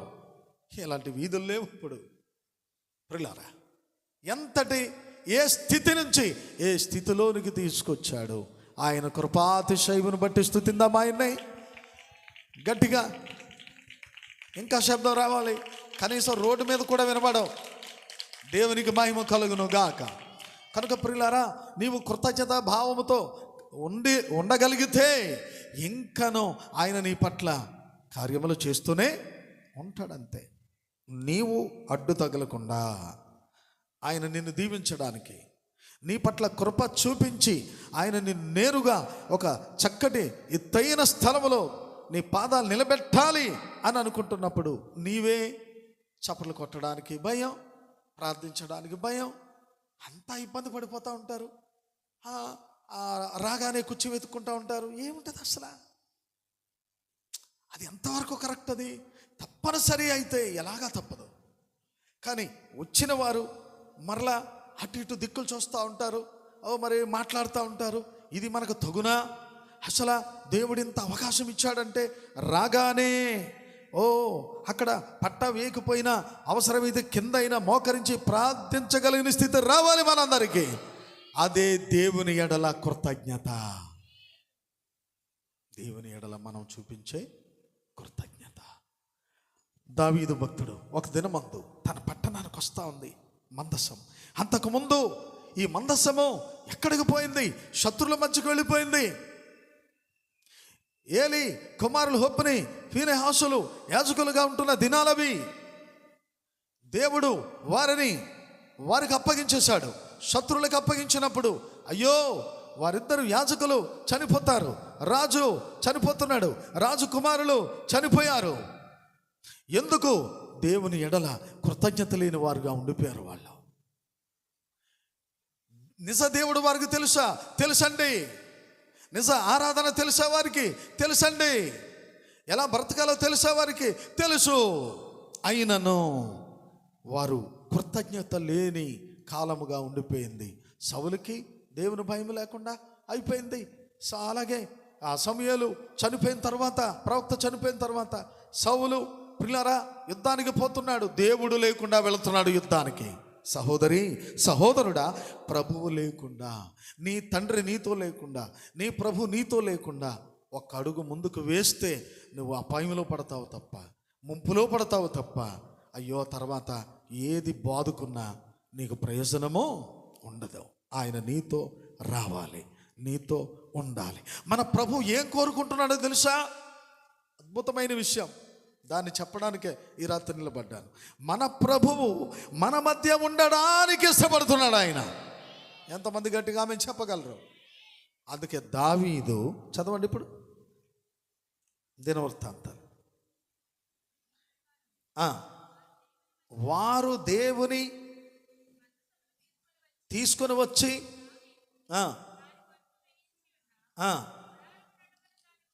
ఓహో, దాని కొరకు వేయించి ఉన్న గుడారము నడుమను దాని ఉంచి, నడుమ మధ్యలో, ఆమెనంటారా? నడుమ. అప్పటికి దేవుని మందసము తన దేశం వస్తుంది, తన పట్టణం వస్తుంది, తన నగరంలోనికి వస్తూ ఉంది. ఓ చాలా కాలం అయిపోయింది. దేవుని మందసం శత్రుల మధ్య ఉన్నది. ఓ అపవాది మరి ఆ యొక్క దేవుని రాజును చంపి, తన కుమారులు చంపి, యాజకులు చంపి, పిల్లరా అతడు వారి మధ్యకు తీసుకుని వెళ్ళిపోయాడు మందసాన్ని వారి ఇష్టానుసారంగా ఎక్కడ పడితే అక్కడ ఉంచడానికి ప్రయత్నం చేశారు. అది దేవుని మందసము గనుక పిల్లరా వారు ఎలా జాగ్రత్త పడాలో, ఎవరు ముట్టుకోవాలో, దాన్ని ఎవరు మొయ్యాలో, ఎవరు దాన్ని భద్రంగా కాపాడాలో వారక్కడ లేరు. శత్రువులకు తెలియదు మందసాన్ని ఎలా భద్రంగా కాపాడాలో. అవును, నీ క్రీస్తుని గురించి నీకు మాత్రమే తెలుసు. ఆయన ఎలా ప్రార్థించాలో, ఎలా ప్రార్థిస్తే ఎలా ప్రేమమయుడై నీ దగ్గరకు వచ్చి నీకు సహాయం చేస్తాడు అనేది. మాట్లాడతలేదు. లోకానికి తెలుసా? మాట్లాడండి. హేతువాదులకు తెలుసా? దేవుడు లేడు అని చెప్పేవారికి తెలుసా? పిల్లరా, మత శక్తులకు, రాజకీయ వ్యక్తులకు దేవుని చేరే విధానం తెలియదండి. మరి ఎవరికి తెలుసు? దేవుని గురించి నీకే తెలుసు, మనకే తెలుసు. ఆయన ఎలాగ ఆహ్వానించాలో. ఆహ్వానం లేకుండా ఒకడు పిలిచాడు, సీమోను. ఆహ్వానం ఇవ్వలేదు. పిలిచాడు కానీ ఆహ్వానం ఇవ్వలేదు. అట్లా ఎవరు ఉండబోకండి. అలాగున క్రీస్తును పిలిచి అగౌరవపరచకండి. అతడు ఆయన ద్వారానే స్వస్థత పొందాడు. ఆమేన్. ఆయన ద్వారానే స్వస్థత పొందాడు, బాగుపడ్డాడు. కుష్ఠరోగం విడిచిపెట్టబడింది. పసిపిల్ల దేహం, అద్భుతమైన ఆరోగ్యవంతమైన శరీరం అతనికి వచ్చింది. కానీ ఆయన కించపరచడానికి ఆ పట్టణంలో ఉన్న మేధావుల్ని, జ్ఞానుల్ని, పెద్దల్ని, యాజకుల్ని, గౌరవప్రదమైన వాళ్ళందరినీ పిలిచాడు. విందు, గొప్ప విందు ఏర్పాటు చేశాడు. అదే విందుకి ప్రభును కూడా పిలిచాడు. ప్రభుని పిలిచాడే కానీ ఆయనకి ఆహ్వానము ఇవ్వలేకపోయాడు. అందుకే ప్రవక్త స్వాగతము లేని క్రీస్తు అని వర్తమానం చెప్పాడు. స్తోత్రం చెప్పండి. స్వాగతము లేని క్రీస్తు అనే వర్తమానంలో అంటున్నాడు. అతడు పిలిచాడు కానీ స్వాగతం చెప్పలేకపోయాడు. అయితే మరొక స్త్రీ, పాపాత్మురాలైన స్త్రీ అక్కడికి వచ్చి ఆయన పాదములకు ఎవరివ్వాలి నీళ్ళు? పిలిచినవాడు. ఆమెనంటారా? ఎవరివ్వాలి? పిలిచినవాడు. తన ఇంటికి వచ్చేసరికి ప్రేమతో ఆ ప్రభు ఆయన మహిమ వల్ల, ఆయన యొక్క ఆ స్పర్శ వల్ల, ఆయన ప్రార్థన ద్వారా నేను ఈ కుష్ఠ వ్యాధి నుంచి బయటపడ్డాను, విడుదల పొందాను, నా భార్య పిల్లలతో సుఖంగా ఉన్నాను అని చెప్పి అందరికంటే మిన్నగా, అందరికంటే ఎక్కువగా ప్రేమించాలా లేదా? ప్రేమించవలసిన వాడు కృతజ్ఞత లేని మనిషిగా పిలిచాడు కానీ ఆయనకు నీళ్ళు ఇవ్వలేదు, ఆయనకు తువాలు ఇవ్వలేదు. కనీసం యూదుల శుద్ధీకరణాచార ప్రకారంగా నీళ్ళు ఇస్తారు, మరలా దాన్ని తీసుకొస్తారు, టవలు తీసుకొస్తారు, తలకు నూనె అంటుతారు, ఆ శాలువ వాళ్ళ భుజాల మీద కప్పుతారు. ఇవి ఏమీ చేయలేదు. స్వాగతము లేని క్రీస్తు. ఎవరి ద్వారా అతనికి ఏ మేలు కలగలేదు. అలాంటి వాళ్ళందరినీ పిలిచి పైన పెడతా ఉన్నాడు. ఏమిటది? ఎవరు పిలమన్నాడు అతన్ని? బాగైతే బాగయ్యాడు, స్వస్థత పొందాడు, విడుదల పొందాడు, మంచిదే. కానీ పిలిచి ఎందుకు అవమానిస్తున్నాడు? ప్రభు అతను శపించడానికి కూడా మనసు పెట్టుకోలేదు. ఆయన శపించడానికి రాలేదు, ఆయన రక్షించడానికి వచ్చాడు. చప్పలు కొడతారు ఒకసారి. నిజముగా ప్రభువే గాని తన మనసులో అతన్ని ద్వేషించుంటే పోయిన కుష్ఠరోగం మరలా వచ్చి పడిపోద్ది, పోయిన రోగం మళ్ళీ వచ్చి పడిపోద్ది, పోయిన జబ్బు మరలా వచ్చి పడిపోద్ది. కానీ నా ప్రభు, మన ప్రభు జాలిగలవాడు, ఆయన ప్రేమమయుడు, ఆయన మౌనంగా ఉండిపోయాడు. కానీ పాపాత్ములైన స్త్రీ వచ్చి ఏం చేస్తుంది? అతను చేయవలసిన పని, అతడు చేయవలసిన పరిచర్య. ప్రియులారా, మరొక స్త్రీ వచ్చి ఆ ఊరిలో అందరికంటే పాపాత్మురాలంట. ఆమె కన్నీళ్లతో ఆయన పాదములు కడిగిందా? ఆమేన్. అందుకే ఇంకవన్నీ చెప్పుకోవడానికి సమయం లేదు గనుక, ఆమె అతిగా నన్ను ప్రేమించింది గనుక, ఎక్కువగా నన్ను ప్రేమించింది గనుక ఆ విస్తారమైన ఆమె పాపములను నేను క్షమిస్తున్నాను. కూర్చోవాలి త్వరగా. ఆమె విస్తారముగా నన్ను ప్రేమించింది కనుక ఆమె విస్తారముగా చేసిన ప్రతి పాపము నుండి ఆమె విడుదల పొందింది, క్షమించబడింది అని చెప్తా ఉన్నాడు. ప్రియమైన వారులారా, మీరు ఎలాగున దేవుని ప్రేమిస్తున్నారు? ఎలాగున ప్రేమిస్తున్నారు? దేవుడు ఎవరైనా ఒకటేనా? సేవకులు ఎవరైనా ఒకటేనా? మరి సేవకులు ఎవరైనా ఒకటైనప్పుడు, దేవుడు ఎవరైనా ఒకటైనప్పుడు, బైబిల్ ఒకటైనప్పుడు, మరి ఒకరిని ఒకరాగా మరి మరొకరిని మరొకలా ఎందుకు చూస్తున్నారు? ఎందుకు చూడాలి? అది నిజమైన కృతజ్ఞతేనా?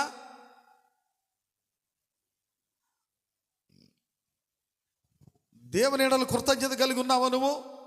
పాటలు పాడితే సరిపోద్దా? గంతులు ఇస్తే సరిపోద్దా? భాషలు మాట్లాడితే సరిపోద్దా? ఏది దేవుని కొరకు నువ్వు చూపించే కృతజ్ఞత? ప్రియులారా, ఎక్కడున్నారు దేవుని ఎడల? ఆ దావీదును గమనించండి. దావీదు కాలం వచ్చేసింది. ఇప్పుడు సమూయేలు ప్రవక్త వెళ్ళిపోయాడు, అలాగే సౌలు మహారాజు చనిపోయాడు. అది పట్టబడింది మందసం తిరిగి వస్తూ ఉంది. ఇక అతని ఆనందానికి అవధులు లేవు.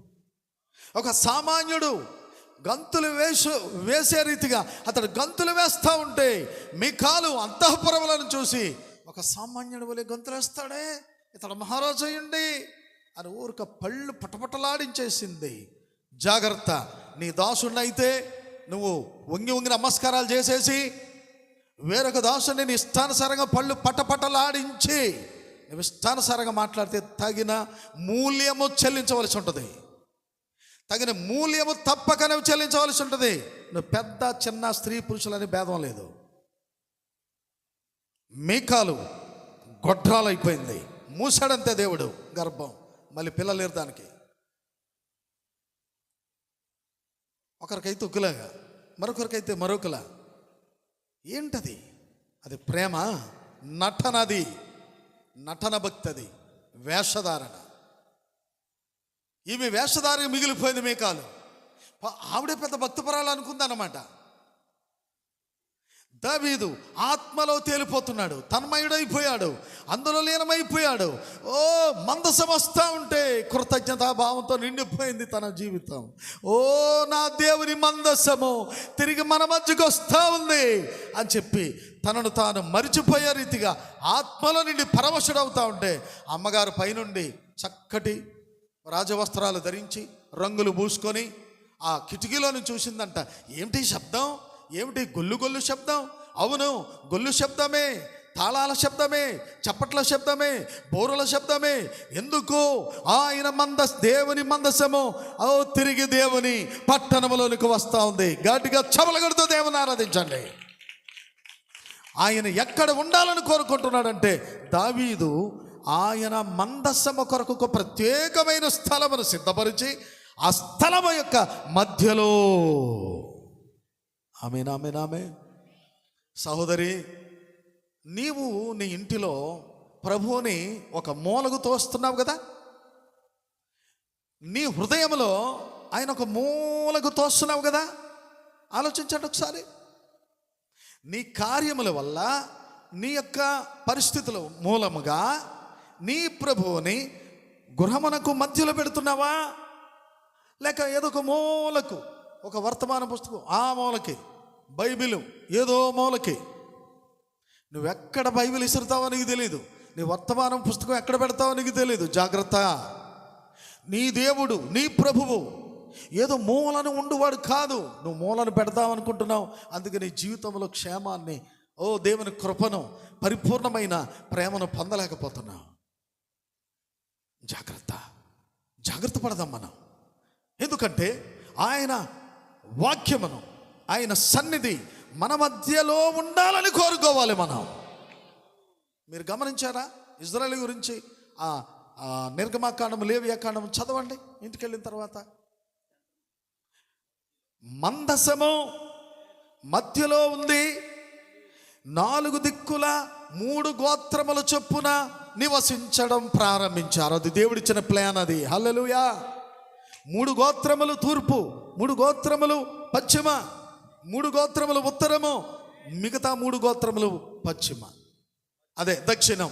అంటే ఈ 4 దిక్కులలో 3 గోత్రముల చొప్పున ఈ ప్రజలందరూ ఉండాలి. ఆయన ఏదో ఒక మూలన ఈశాన్యముల దేవుడి గది ఉన్నట్టు మన దేవునికి కుదరదు. ఎంతమంది ఇక్కడ ఉన్నారు? ఇది మాట్లాడతలేదు, గట్టిగా చెప్పలేరా? ఆమేన్, హల్లెలూయా. ఈశాన్యమూలనే దేవుడు ఉన్నాడు. ఎవరు చెప్పారు నీకు? ఎవరు చెప్పారండి? ఈశాన్యమూలనే, ఆగ్నేయమూలనే నువ్వు ఎక్కడ పెడితే అక్కడ ఉంచే దేవుడు కాదు ఆయన. నువ్వు ఎక్కడ పెట్టాలంటే నీ గృహము మధ్యలో. ప్రైజ్ ది లార్డ్, హల్లెలూయా.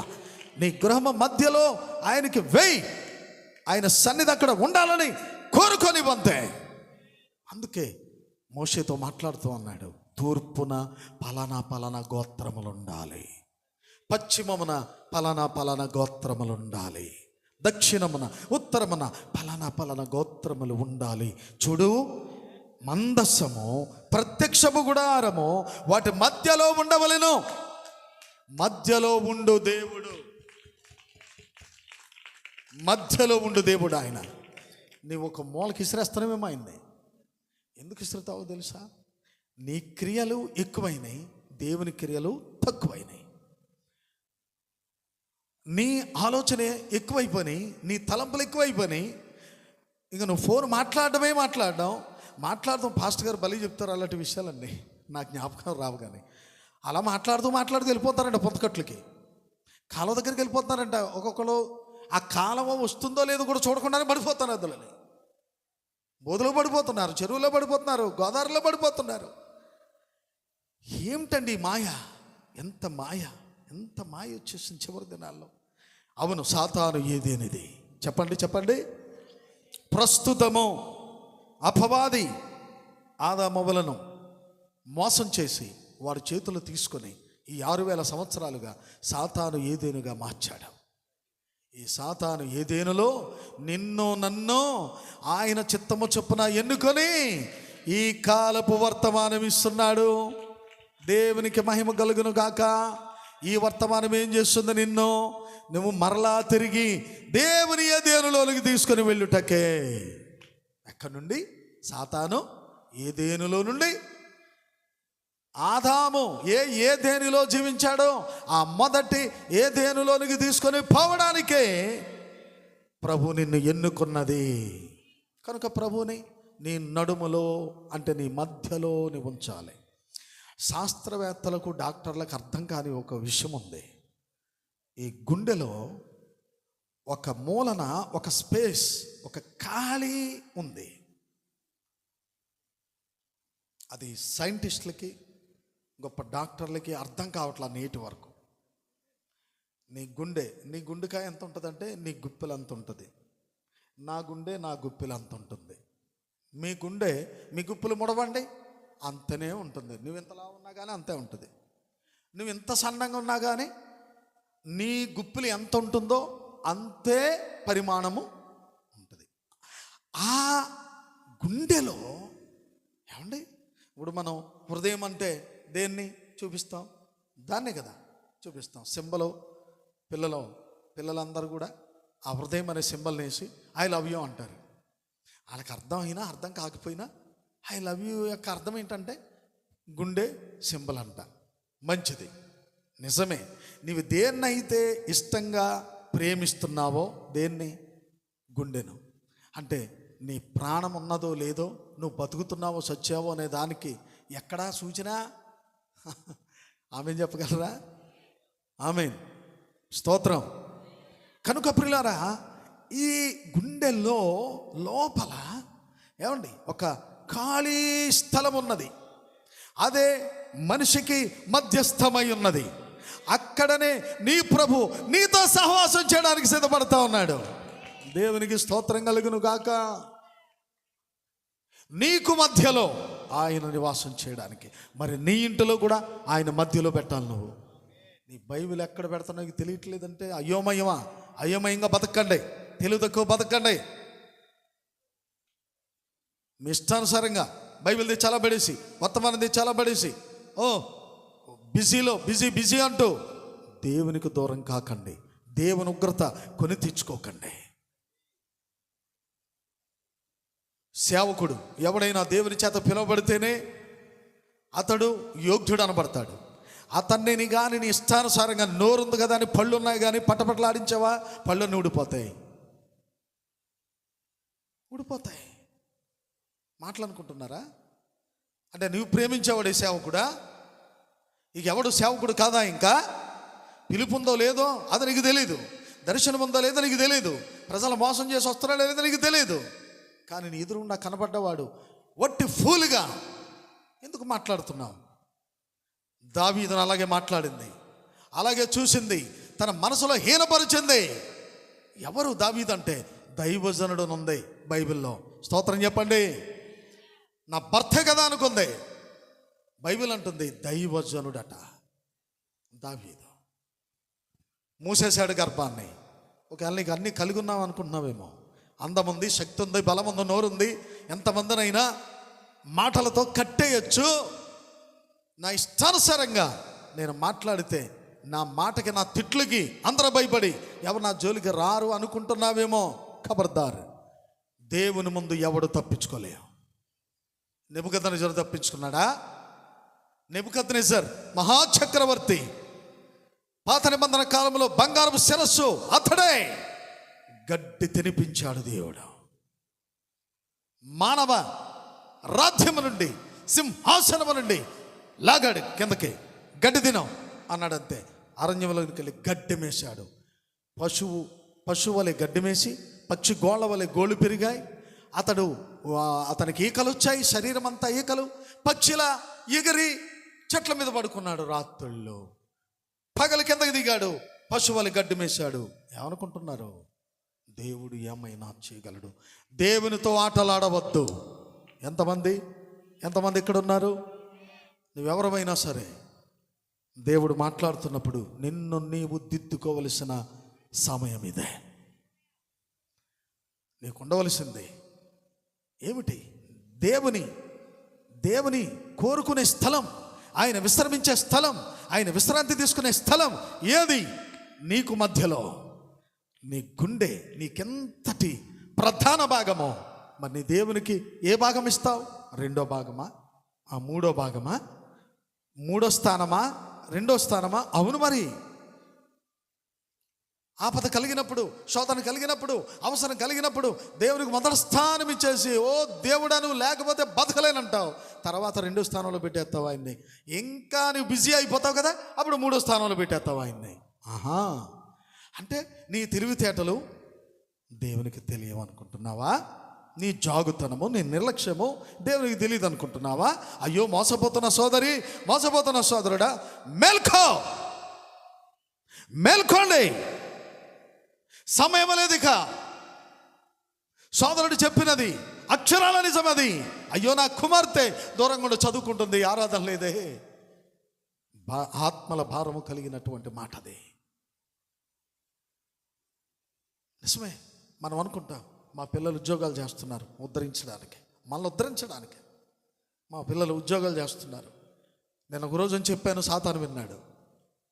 చర్చిలో సంతోషంగా ఒక పెద్ద ఆయన అన్నాడు, మీ పిల్లలు మనవలతోనూ చక్కగా మీ ఇంట్లో కలిసి ఉంటున్నారు, నా పిల్లలు అయితే దూరంగా ఉంటున్నారు అని చెప్పన్నాడు ఒక పెద్ద ఆయన. ఆ మాట తీసుకుని చర్చిలో చెప్పాను. నేను చెప్పిన మాట సాతాను విన్నాడు. అంతే, ఒకరిని ఎత్తుపోయాడు అంతే.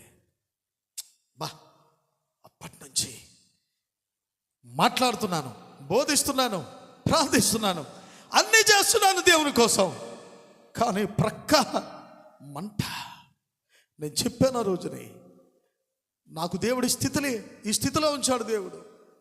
నా బిడ్డలు నాతో ఉన్నారు, ఆనందంగా ఉన్నానని ఒక ఆయన నన్ను చూసి సంతోషించాడు అని చెప్పాను. ఆ మాట సాతాను విన్నాడు, పడగొట్టాడంతే, ఒకడిని మోసం చేశాడంతే, ఒకడిని. ప్రియమైన వారలారా, మరి ఎంత మట్టుకు హెచ్చించుకుందాం మనం? నేను హెచ్చించుకోవడానికి కూడా చెప్పలేదన్నమాట.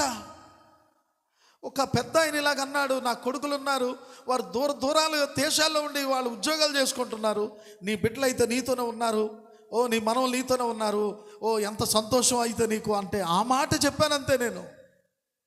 అది విన్నాడు సాతాను. బిడ్డల కోసం మనం ఎప్పుడు గర్వంగా మాట్లాడొద్దు, అతిశయించొద్దు. ఎందుకంటే సాతానుడు ప్రక్కనే ఉంటాడు. మన పిల్లలు బాగుండాలని ప్రార్థించాలి, ప్రార్థనలో ఉండాలని ప్రార్థించాలి, వారు దేవుని కొరకు జీవించాలని ప్రార్థించాలి. నిజమేనా? అందరు ఇక్కడే ఉన్నారా? కనుక నువ్వేంటి చెప్పేది అని నువ్వు అనొచ్చు. నేను కావాలని, ఒకడు భ్రష్టుడిగా ఉంటాడు, ఒకడు దేవునికి దూరంగా ఉండాలని ఏ తండ్రి కోరడు? ఏ తండ్రి కోరడు పిల్లరా? మన కళ్ళ ముందు ఒకవేళ మనం చెప్పిన మాట వినడం, మన మాట పట్టించుకోవట్లేదు అనుకోండి, అయినా కాలిపోతున్నాడు, అయినా దిగిపోతున్నాడు, పాడైపోతుంటే ఏ తల్లి ఏ తండ్రి సహించలేరుగా? ఎలాగైనా వెలుపలకు తీసుకొచ్చి రక్షించాలనే ఉద్దేశమే ఉంటుంది మనకి. ఇది ఎవరు ఈ ప్రేమ ఎవరు పెట్టారు మనలో అంటే పరమందున్న దేవుడే కదా. స్తోత్రం చెప్పగలరా ప్రియులారా?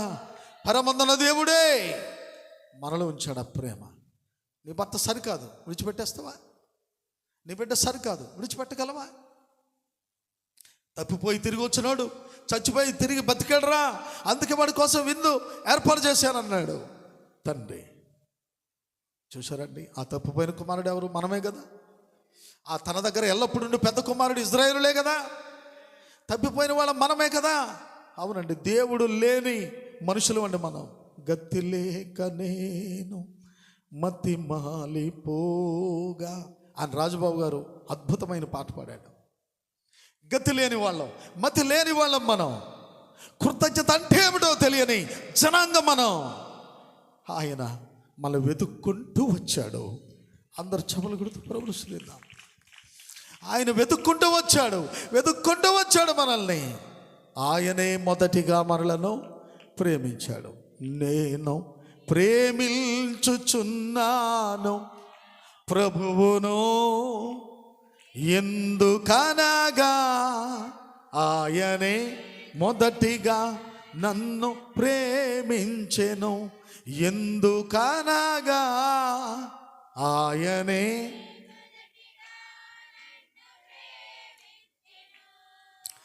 నా రక్షణను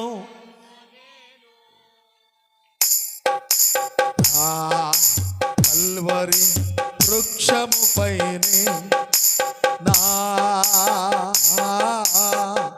రక్షణను కొనేను. కల్వరి వృక్షము పైనే నేను ప్రేమించుచున్నాను నా ప్రభువును. దుకానగా ఆయనే మొదటిగా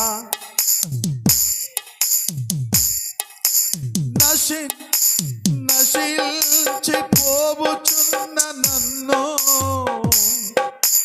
వేదకేను.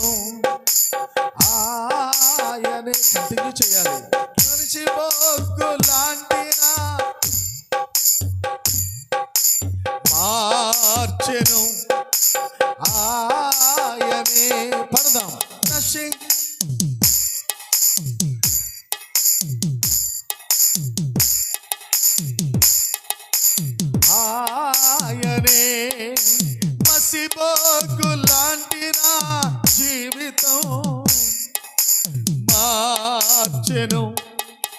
ఆయనేనా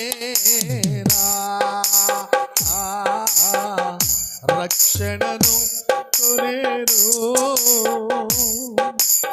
ఆ కల్వరి వృక్షము పైనే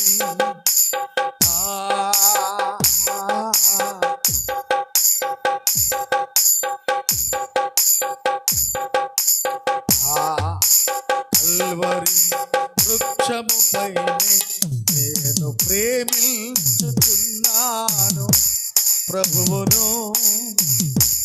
ఎందుకనగా ఆయనే మొదటిగా నన్ను ప్రేమించెను. చప్పలు కొట్టమని చెప్పాలి, స్తోత్రం చెప్పమని చెప్పాలి. మీకు ఏం కృతజ్ఞత అండి? మీకు మన పట్ల ఎంత కార్యం చేశాడండి ఆయన. ఈ రోజున సజీవంగా ఉన్నామంటే, ఉదయం నాకు ఫోన్ వచ్చింది, నాకు తెలిసిన కుటుంబం, మేము ఎరిగిన తర్వాతే ఆ ఇంటికి వెళ్ళి దైవజనరాలు ఆమె ప్రార్థన చేస్తూ ఉండేది. ఆ తర్వాత నన్ను తీసుకెళ్ళింది. మేము అక్కడ ప్రార్థన చేస్తూ ఉంటే ఆ అమ్మాయికి, అందమైన అమ్మాయి, చక్కగా మ్యారేజ్ అయింది. అయితే పేదవాళ్ళు రెండవ మ్యారేజ్ భర్తని చేయడం జరిగింది. ఆస్తి ఉంది, ఒక బాబు పుట్టాడు, చక్కగా చదువుకుంటున్నాడు బాబు. వీళ్ళు ఏ యాత్రకు వెళ్తున్నారేమో, ఏ పనికో వెళ్తున్నారు. కారు ఉంది వాళ్ళకి, ఆస్తిపరులు. ప్రిలారా, ఈ మేము ప్రేమించిన అమ్మాయి, మేము ప్రార్థించిన అమ్మాయి ఇంచుమించు 35 అలా ఉంటాయేమో, అంతే, పెద్ద వయసు కాదు. భార్య, భర్త, అలాగే 6 వెళ్తుంటే కారులో 3 స్పాట్లో చనిపోయారు యాక్సిడెంట్లో. 3 బలమైన గాయాలు తగిలాయట. మేము ప్రేమించిన కుటుంబం. పిల్లరా, ఉదయమే ఫోను, ఎంత బాధ ఇచ్చిందో. ఈ రోజు నువ్వు క్షేమంగా ఉన్నావంటే చప్పట్లు కొట్టమని చెప్పాలి మీకు. నాకేమో చిన్నప్పటి నుంచి అలవాటు చప్పట్లు కొట్టడం. నాన్నగారిని, ఇప్పుడు వాడు ఎలాగైతే నాకు సహకారిగా ఉన్నాడో, నాన్నగారు వాక్యం చెప్తూ ఉన్నప్పుడు వాక్యం అందించేసేవాడిని నేను. ఈ పిల్లల్ని బైబిల్ చదవమంటే చదవరు వీళ్ళు. పోటీగా చేయాలి భక్తి. ఇతరులు చేస్తున్నారు పోటీగా, వాళ్ళలాగైనా మీరు పోటీగా భక్తి చేయాలి. ప్రార్థించడం నేర్చుకోవాలి, బైబిల్ చదవడం నేర్చుకోవాలి. ఇలాగంటారు నెమ్మదిగా. కొంతమంది ఏమో ముడుచు కూర్చుంటారు. ఇది మీకు న్యాయమేనా? ఇది మీరు దేవుని ఎడల కృతజ్ఞత కలిగి ఉన్నారా నిజంగా? నాకు అలవాటు అండి, ఆదనండి, చిన్నప్పటి నుండి చప్పట్లు కొట్టడం. అప్పుడు చిన్నప్పుడు డ్రమ్ము వాయించేవాడిని, లేకపోతే ఆహార గారు వాయించేవాడు కండ్ర కూడా ఆహార గారు వాయించేవాడు అనుకోండి, నేను కాయలు వాయించేసేవాడిని. నాకు అంత ఆసక్తి అనమాట దేవుడు అంటే. ఏం పిల్లలండి, మతి పోద్ద, నాకు కోపం వచ్చేది, కానీ కోపపడకూడదు. ఏం చేయాలో, ఏం మాట్లాడాలో అర్థం కాదు ఒక్కోసారి నాకు. అది తగదు, మీకు నేర్చుకోండి. దేవుని స్తుతించడానికి డ్యాన్సులు వేస్తున్నాడు దావీదు. ఇప్పుడు మహారాజా అయ్యండి, ఎందుకు? దేవుని మందసం వాళ్ళ మధ్యకు వస్తూ ఉంది. ఎలాగ ఉండగలడు మౌనంగా? కనుక ఆమె చెప్పమనాలి, చప్పట్లు కొట్టమనాలి మిమ్మల్ని. నిద్రపోయే వాళ్ళు కొంతమంది, కురిపాట్లు పడేవాళ్ళు, సిగ్గులేదు మనకి. దేవుని ప్రజలు మనం చెప్పుకుంటున్నాం. ప్రియమైన వాళ్ళారా, ఒకవేళ ఎవరైనా భ్రష్టుడైతే భ్రష్టుడు అవనివ్వండి, విశ్వాసం లేకపోతే విశ్వాసం లేనివాడిగా ఉండనివ్వండి. ప్రకటన గ్రంథంలో మీరు చదువుతారు కదా, నీతిమంతుడు ఇంకా నీతిమంతుడిగా ఉండనేమో, అపవిత్రుడు ఇంకా అపవిత్రుడిగా ఉండనేమో. అయితే వినువాడు రమ్మని చెప్పవలేను. వింటున్నారు? ఇప్పుడు మీరు వింటున్న ఈ వర్తమానం ఆమెన్ చెప్పాలి. ఆమెన్ చెప్పమని నేను మళ్ళీ చెప్పించుకోవాలి మీ చేత. ఏంటి ప్రియులారా ఇవన్నీ? అస్సలు అసభ్యకరమైన పరిస్థితులన్నీ మనలో నుంచి దేవుడు తీసివేయునుగాక. మనందరి హృదయములు కృతజ్ఞతతో నింపునుగాక. చూసారండి దేవుని దేశం ఏంటి? చెప్పి ముగిస్తాను. ఆయన తన ప్రజల మధ్యలో నివాసము చెయ్యాలనే కోరిక. అందుకే దావీదు భక్తుడు, పిల్లారా, ఆ మందసం వస్తూ ఉంటే, అసలు ఈ మందసం ఇజ్రాయేలు మధ్యలో నుండి ఫిలిస్తీన్లు తీసుకెళ్ళిపోయారు. ఎబెనేజర్ అనే పట్టణంలో నుంచి ఎక్కడ తీసుకెళ్లారంటే, వాళ్ళు అష్డోదు పట్టణం తీసుకెళ్లారు. అష్డోదు అనే పట్టణం తీసుకెళ్ళిపోయి అక్కడ దాగోను గుడి ఉంటే దాగోను గుడిలో పెట్టారు. ఉదయం అయినప్పటికీ తలకాయ ఎగిరిపడి కింద ఉంది. 2 చేతులు నరికివేయబడి దేవత బొమ్మది, పెద్ద విగ్రహం, అది ఎత్తైన విగ్రహం. అంటే వాళ్ళ ఉద్దేశం ఏంటంటే ఆ దాగోను దేవత గుళ్ళు ఎందుకు పెట్టారంటే ఇది దేవుడికి సంబంధించింది కదా అని చెప్పి ఈ మందసాన్ని తీసుకుని పోయి, ఎందుకంటే మందసానికి ప్రత్యేక స్థలం ఉంటుందని వారికి తెలియదు, దాన్ని మోసేవారు ఎవరో వారికి తెలియదు. అది పైకి లేపుతున్నప్పుడు పాటలు పాడుతూ ఉండాలి, వాయిద్యాలు వాయిస్తూ ఉండాలి, యాజకులు మాత్రమే మొయ్యాలి, స్తోత్రం కలుగును గాక, ఇవేమీ వారికి తెలియదండి. దేవుని ఆరాధించడం నేర్చుకోవాలి. ఆమేన్, హల్లెలూయా. ఎలా పడితే అలాగా ఆరాధన అది క్రమంగా లేనప్పుడు దేవుడు నీ ఆరాధనకి ఆయనకి సంబంధం లేదు, అవసరం లేదు. ఆయనకి ఆరాధన ఒక ప్రత్యేకమైనది. ఈవేళ ఈ వినోద్ సైమన్ అవాడు చూచి పరవశిస్తూ ఉంటాడనమాట ఈ సమయంలో. ఎందుకంటే ప్రశాంతమైనటువంటి వాతావరణంలో ఈ మీటింగ్ జరుగుతూ ఉంది సైలెంట్గా. ప్రియులారా, అష్డోదు దేవత గుడిలో పెట్టినప్పుడు ఉదయం అయ్యేసరికి తల తెగిపడి చేతులు తెగిపడి ఆ మందసం ముందు ఉన్నాయి. అప్పుడు అనుకున్నారు, ఎందుకు ఇలా జరిగింది, ఏం జరిగిందో ఏటో అర్థం కాక, సర్లే ఏదో జరిగింది అనుకున్నారు పట్టణస్థులందరూ. కానీ ఆశ్చర్యంతో చూశారు, ఇదేంటి మన దేవత తలకాయ ఊడిపడి కింద ఉంది, చేతులు తెగిపడి కింద ఉన్నాయి అనుకున్నారు. అంటే ఆ ప్రతిమ. మరుసటి రోజుని మళ్ళీ చూసేసరికి 3 ముక్కలై, మరి నడుమునకు అలాగే అక్కడికి ఇక్కడ మొత్తం కాళ్ళు అన్ని ముక్కలైపోయి మందసం ముందు దండం పెడుతున్నట్టున్నాయి. స్తోత్రం చెప్పండి.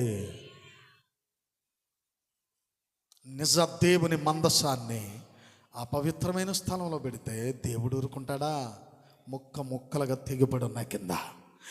బాబోయ్, ఇది మహాభయంకరం, ఇది మన పట్టణంలో ఉంటే మనందరం చచ్చిపోతాం అని చెప్పి మరల వాళ్ళు మోసుకొని ఎక్కడ వరకు తీసుకుపోయారంటే గాతు పట్టణం వరకు తీసుకుపోయారు. ఎబెనేజరు పట్టణం నుంచి అష్డోదు వరకు తీసుకొచ్చారు. భయం కలిగింది వాళ్ళకి, ఇంకా మన మధ్య ఉంటే మనం చచ్చిపోతామని. అక్కడ నుండి వారు లేపి పిల్లరా తీసుకుని పోయి గాతు పట్టణంలో వదిలేసి వెళ్ళిపోయారు. గాతు పట్టణస్థులు దాని సంగతి తెలియక వాళ్ళు ఏదో తెచ్చిపోయి పెట్టిలా కనపడుతుంది, ఇది సర్లే ఆ పెట్టు సంగతి మనకెందుకు లేని పక్కన పెట్టారు. గడ్డల వంటి రహస్య స్థానములలో గడ్డలు వచ్చేసే వాళ్ళకి, స్త్రీలకి పురుషులకి. అయ్యో బాబోయ్, అప్పటికి కొంతమంది చచ్చిపోతున్నారు. బాధ ఎక్కువైపోయింది చచ్చిపోతూ. అప్పుడు వెంటనే ఎవరి వల్ల జరిగింది ఇది అంటే, అదుగో వాళ్ళు ఆ ఎద్దుల బండి ఎక్కించి వదిలేశారు, అది మన గాదుపట్నం వచ్చి ఆగిపోయింది. అయ్యో మన మధ్య ఉండకూడదు, మనం చచ్చిపోతాం అందరూ అని చెప్పి మరలా ఆ బండిని ముందుకు తోసేసి ఫిలిస్తీన్ల దేశం దగ్గరికి వదిలేశారు. ఎక్రోను పట్టణం. ఎక్రోను వారికి కూడా అలాగే గడ్డలు వచ్చాయి. మళ్ళీ అక్కడి నుండి వారు మరలా బండి ఎక్కించి మరలా తీసుకొచ్చి ఆ రాజ మార్గంలో విడిచిపెట్టారు. అప్పుడు ఆ యుద్ధాలు అలా నడుచుకుంటూ ఫిలిస్తీన్ల దేశం వచ్చాయి. ఫిలిస్తీన్ల దేశం వచ్చిన తర్వాత మరలా వాళ్ళకి గడ్డలు వచ్చాయి. ఆ దేశపు జనులకి భయం కలిగింది. ఎక్కడి నుంచి వచ్చింది? అయ్యో ఇది ఇలా జరిగిందట, అలాగాగుతున్న చోటల్లా అపాయమే సంభవిస్తుంది, నరకమే అనుభవిస్తున్నారు అందరూ, బాబోయ్ మనకు కూడా ఉందని అక్కడ నుండి వాళ్ళు ఆ ఫిలిస్తీన్లు ఏం చేశారంటే బేత్షెమెషు అనే పట్టణం పోయే మార్గము వెంబడి విడిచిపెట్టేశారు. మరలా ఆ బండి మీద మందసాన్ని ఎక్కించి బేత్షెమెషు పట్టణం వరకు వచ్చి అక్కడ ఆగిన తర్వాత బేత్షెమెషు పట్టణంలో యెహోషువ పొలం ఉంటుంది. అక్కడ ఆ యెహోషువ పొలము దగ్గర ఆగింది మందసం. అప్పుడు వెంటనే అక్కడ కొంతమంది ఇశ్రాయేలీయులు ఉన్నారు. వాళ్ళకు తెలుసు, ఓహో ఇది దేవుని మందసం, అబ్బో ఇది దేవునిది, ఇశ్రాయేలు ప్రజలది, ఏంటి ఇలా వచ్చి ఇక్కడ ఆగింది అని చెప్పి ఎంతో ఆనందంగా కులాసాగా వచ్చి పెద్దలు ఏముందో తెరవండి ఆ మందసాన్ని తెరిచారట. దేవుడు మొత్తాడు, 50,000 మంది చచ్చిపోయారు. చెప్పండి ఎంతమంది? దేవుడితో పరిహాసమా?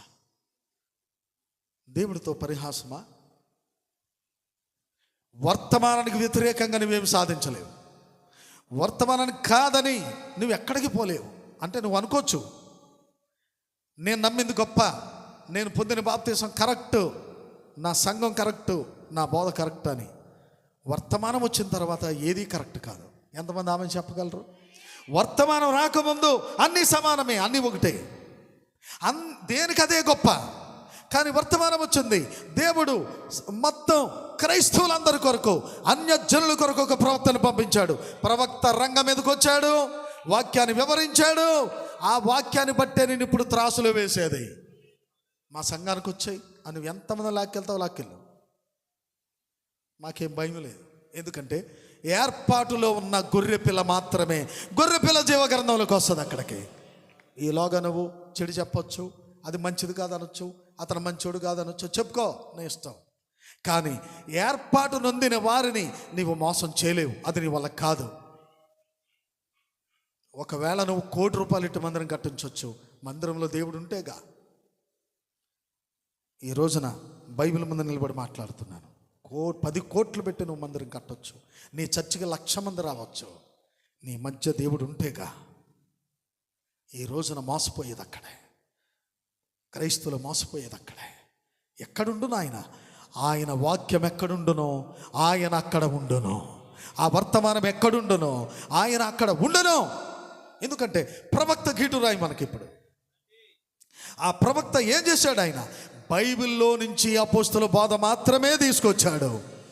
నువ్వు ఎన్ని రకాలుగా ఎన్ని సంఘాలు కట్టు, నువ్వు గొప్పగా పేరు తెచ్చుకో, గొప్ప బిరుదులు తెచ్చుకో, రెవరెండు, బిషప్, డాక్టరు, 90 బిరుదులు పెట్టుకో, అవన్నీ దేవుడికి అవసరం లేదు. నీవే దేవుని చిత్తంలో లేకపోతే నువ్వు కట్టినవి, నువ్వు చేసింది ఎవరి పాలు, ఎవరికి అవసరం? అవి మనకు సరైన మందిరం లేకపోయినా పర్లేదు, సరైన గుడారము, ఈ గుడారాన్ని దేవుడికి ఇవ్వు. ఏమేన్ హల్లెలూయా. కుటుంబస్తులు యజమానులతో మాట్లాడుతున్నాను ఈ రోజున. కుటుంబ యజమానులు ఇద్దరు వారి హృదయములో నిశ్చయముగా ప్రభుని మీ మధ్యస్థానం, మీ మధ్యలో, ఆమేన్ హల్లెలూయా, అంతరంగములోని అంతరంగం, స్తోత్రం కలుగును గాక. నీ అంతరంగములో దేవుడుంటే మంచి పనులు చేస్తావు, నీ అంతరంగంలో సాతానుంటే చెడు పనులు చేస్తావు. అదే దాని భావం. ఇంకా నీకు క్లైమాక్స్గా వచ్చిన మాటతో ముగిస్తున్నాను అంతే నేను. ఎలా అంటే, నీ అంతరంగములోనికి, అంతరంగం అంటే ద్వారము లోపల ద్వారము, ప్రవక్త చెప్పాడు. అది ద్వారము లోపల ద్వారము అంటే, ఇప్పుడు ఉదాహరణ, ఇదిగో ఇల్లు కనపడుతుంది, మొదటిగా ఒక ద్వారం ఉంటుంది. ఆ ద్వారం నుంచి వెళ్ళగలిగితేనే లోపల ద్వారం చేరుకోగలుగుతావు. నువ్వు మొదటి ద్వారము తెరవబడకుండా నువ్వు లోపలి ద్వారాన్ని ఎలా చేరుకోగలవు?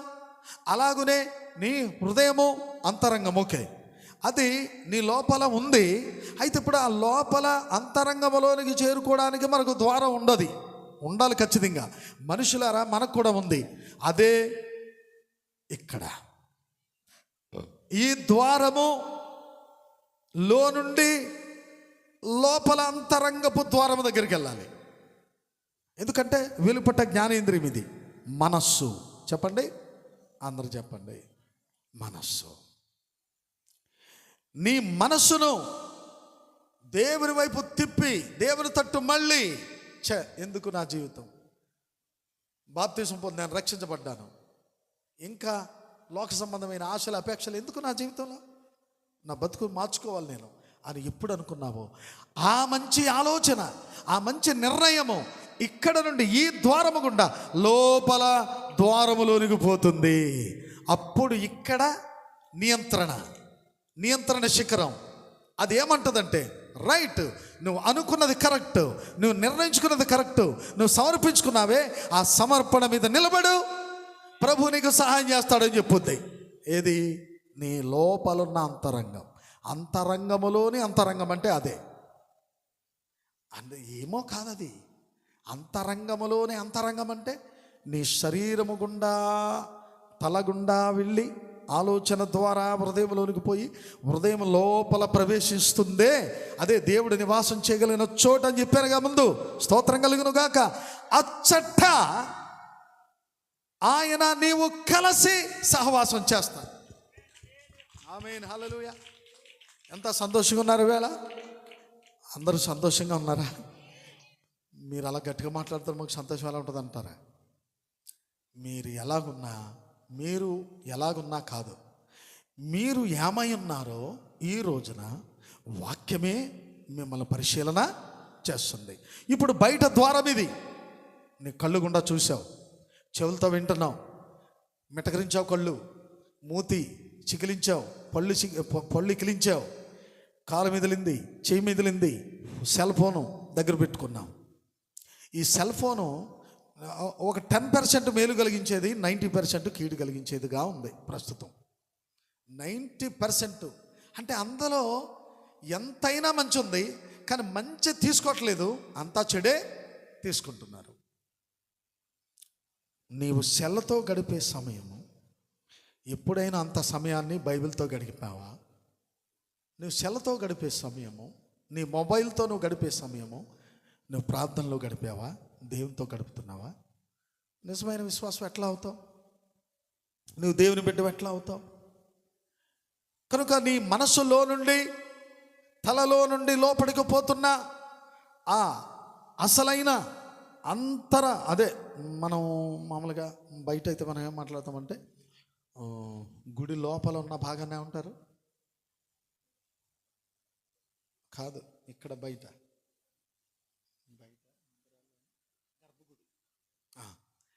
గర్భగుడి అని అంటారా?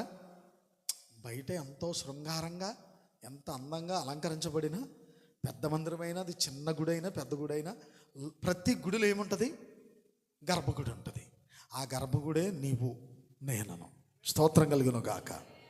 అక్కడ దేవుణ్ణి పెడతారా? గర్భగుడిలో మాట్లాడాలి కొంచెం. అలాగే నీ గర్భగుడిలో అంటే అంతరంగము లోపల అంతరంగములో, ద్వారము లోపల ద్వారములో ఆ గర్భగుడి అని పిలుస్తున్నారే, అదే లోపల నీవు ఎవరితో కలిసి ఉండాలనుకుంటున్నావు? అది నీ నిర్ణయం. అంటే చెడు ఆలోచనలు, చెడు తలంపులు నీలో కలిగినయా? అలా అయితే సాతాను ఎక్కడ కొలువై ఉంటాడు? అదే సమయంలో నా ప్రభువా, నన్ను మీకు సమర్పించుకుంటున్నాను తండ్రి. నిజమే, ఒకరిని ఒకలా మరొకరిని మరొకలా చూచే గుణము నాలో ఉంది. ఈ స్వార్థము, ఆ ద్వేషము నాలో తీసే ప్రభు. ఇదిగో ఇప్పుడే నన్ను నేను సమర్పించుకుంటున్నాను, నా క్రియలు మార్చుకుంటున్నాను, నా ఆలోచనల తలంపులు మార్చుకుంటున్నాను చెప్పగలిగావా? అదే సమయంలో ఆయన వచ్చి నీతో కలిసి నివాసము, స్తోత్రం కలుగును గాక, నివాసం చేస్తాడు.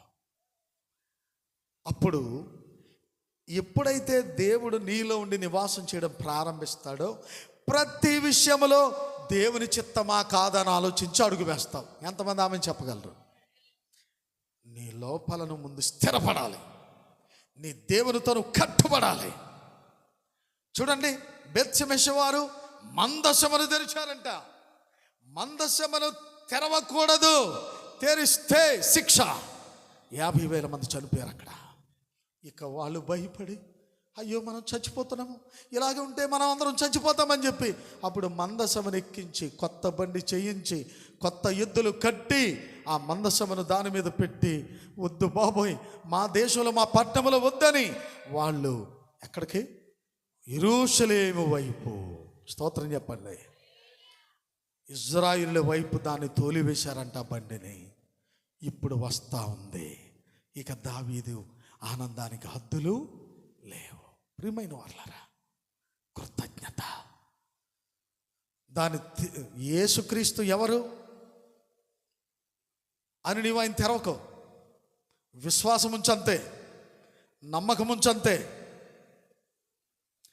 ఆయన గురించి ఆయన నీకు బయలుపరుచుకోలేమో తప్ప, నీ పొంగులకు ఆయన జడిసిపోయి బెదిరిపోయి, అమ్మా నేనేనమ్మా అని నీ దగ్గర కనపడిపోడు ఆయన. మందసమును తెరిచిన వారు 50,000 మంది హతమైపోయారు, అంతే, మొత్తడంతే దేవుడు వారిని. దేవుని గురించి సరిగా తెలియని వాళ్ళు మాట్లాడతారు ఈ రోజున. క్రీస్తు గురించి సరిగా అవగాహన లేని వాళ్ళు మాట్లాడుతున్నారు ఈ రోజున. 3 మేకులు పీక్కోలేని వాడు అంటాడు ఒకడు. మీ దేవుడు రక్షకుడు అయితే ఆ రోజునే శతాధిపతి అన్నాడు. ఏమని? నీవు రక్షకుడు అయితే నిన్ను నువ్వు రక్షించుకొని వచ్చి మమ్మలను రక్షించమన్నాడు. అలాగే మాట్లాడుతున్నారు నేటి ప్రజలు కూడా. మరి మీ పాటలు అలా చేయొచ్చా?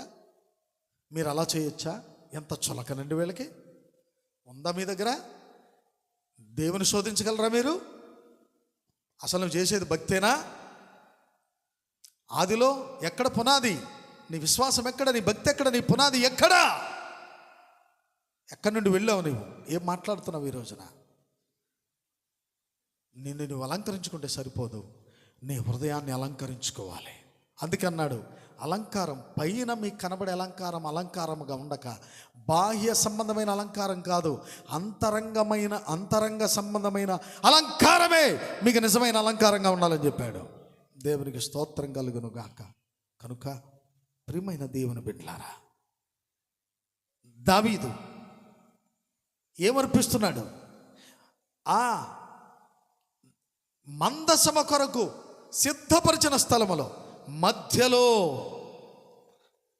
ఆ మందసా నుంచి దహన బలుల్ని, సమాధాన బలుల్ని అర్పిస్తున్నాడు. స్తోత్రం కలుగును గాక. సమాధాన బలి ఆయనే, దహన బలి ఆయనే. చెప్పండి. నైవేద్య బలి ఆయనే, ప్రాయశ్చిత్త బలి ఆయనే, పాప పరిహారార్థ బలి ఆయనే. బలుడు అర్పిస్తున్నాడు. వచ్చిన స్త్రీలు, పురుషులు, పెద్దలకు, చిన్నలందరికీ ఒక ద్రాక్ష ఆడను, భక్ష్యం అంటే మాంసపు ముక్క, రొట్టె, వీటన్నిటినీ వారికి పంచి పెడతా ఉన్నాడు. గొప్ప ఆనందముగా గొప్ప కూటం జరిగింది. ఆ వేళ గొప్ప ఉత్సవం జరిగింది. ఆ రోజున ఏమిటో తెలుసా? మందసమును తెరవలేదు ఆయన. మందసాన్ని తీసుకొచ్చి దాని కొరకు ఏర్పాటు చేయబడిన స్థలములో పెడుతున్నాడు. స్తోత్రం కలుగును గాక. మందసమును తెరవలేవు నీవు. క్రీస్తు ఎవరో ఇంకా అర్థం కాలేదు ప్రజలకి. యేసు ఎవరు అర్థం కాలేదు. ఆయనే తండ్రిగా, ఆయనే కుమారుడిగా, ఆయనే పరిశుద్ధాత్మగా దిగివచ్చిన మహాదేవుడై ఉన్నాడు. అందుకే ఎల్లప్పుడూ చెప్తున్నాము, ఇప్పుడు చెప్తున్నాము, ఆయనే తండ్రి, ఆయనే కుమారుడు, ఆయనే పరిశుద్ధాత్మ. గనుక ఆ ముగ్గురు ఒకే నామమును మనకిచ్చారు. అంటే ముగ్గురు దేవుళ్ళు కాదు, మళ్ళీ తండ్రిగా పిలువబడింది ఆయన, కుమారుడిగా పిలువబడింది ఆయన, పరిశుద్ధాత్మగా పిలువబడింది ఆయన. కనుక మూడు బిరుదులు. తండ్రి అనేది నామం కాదు, కుమారుడు అనేది నామం కాదు, పరిశుద్ధాత్మ అనేది నామం కాదు.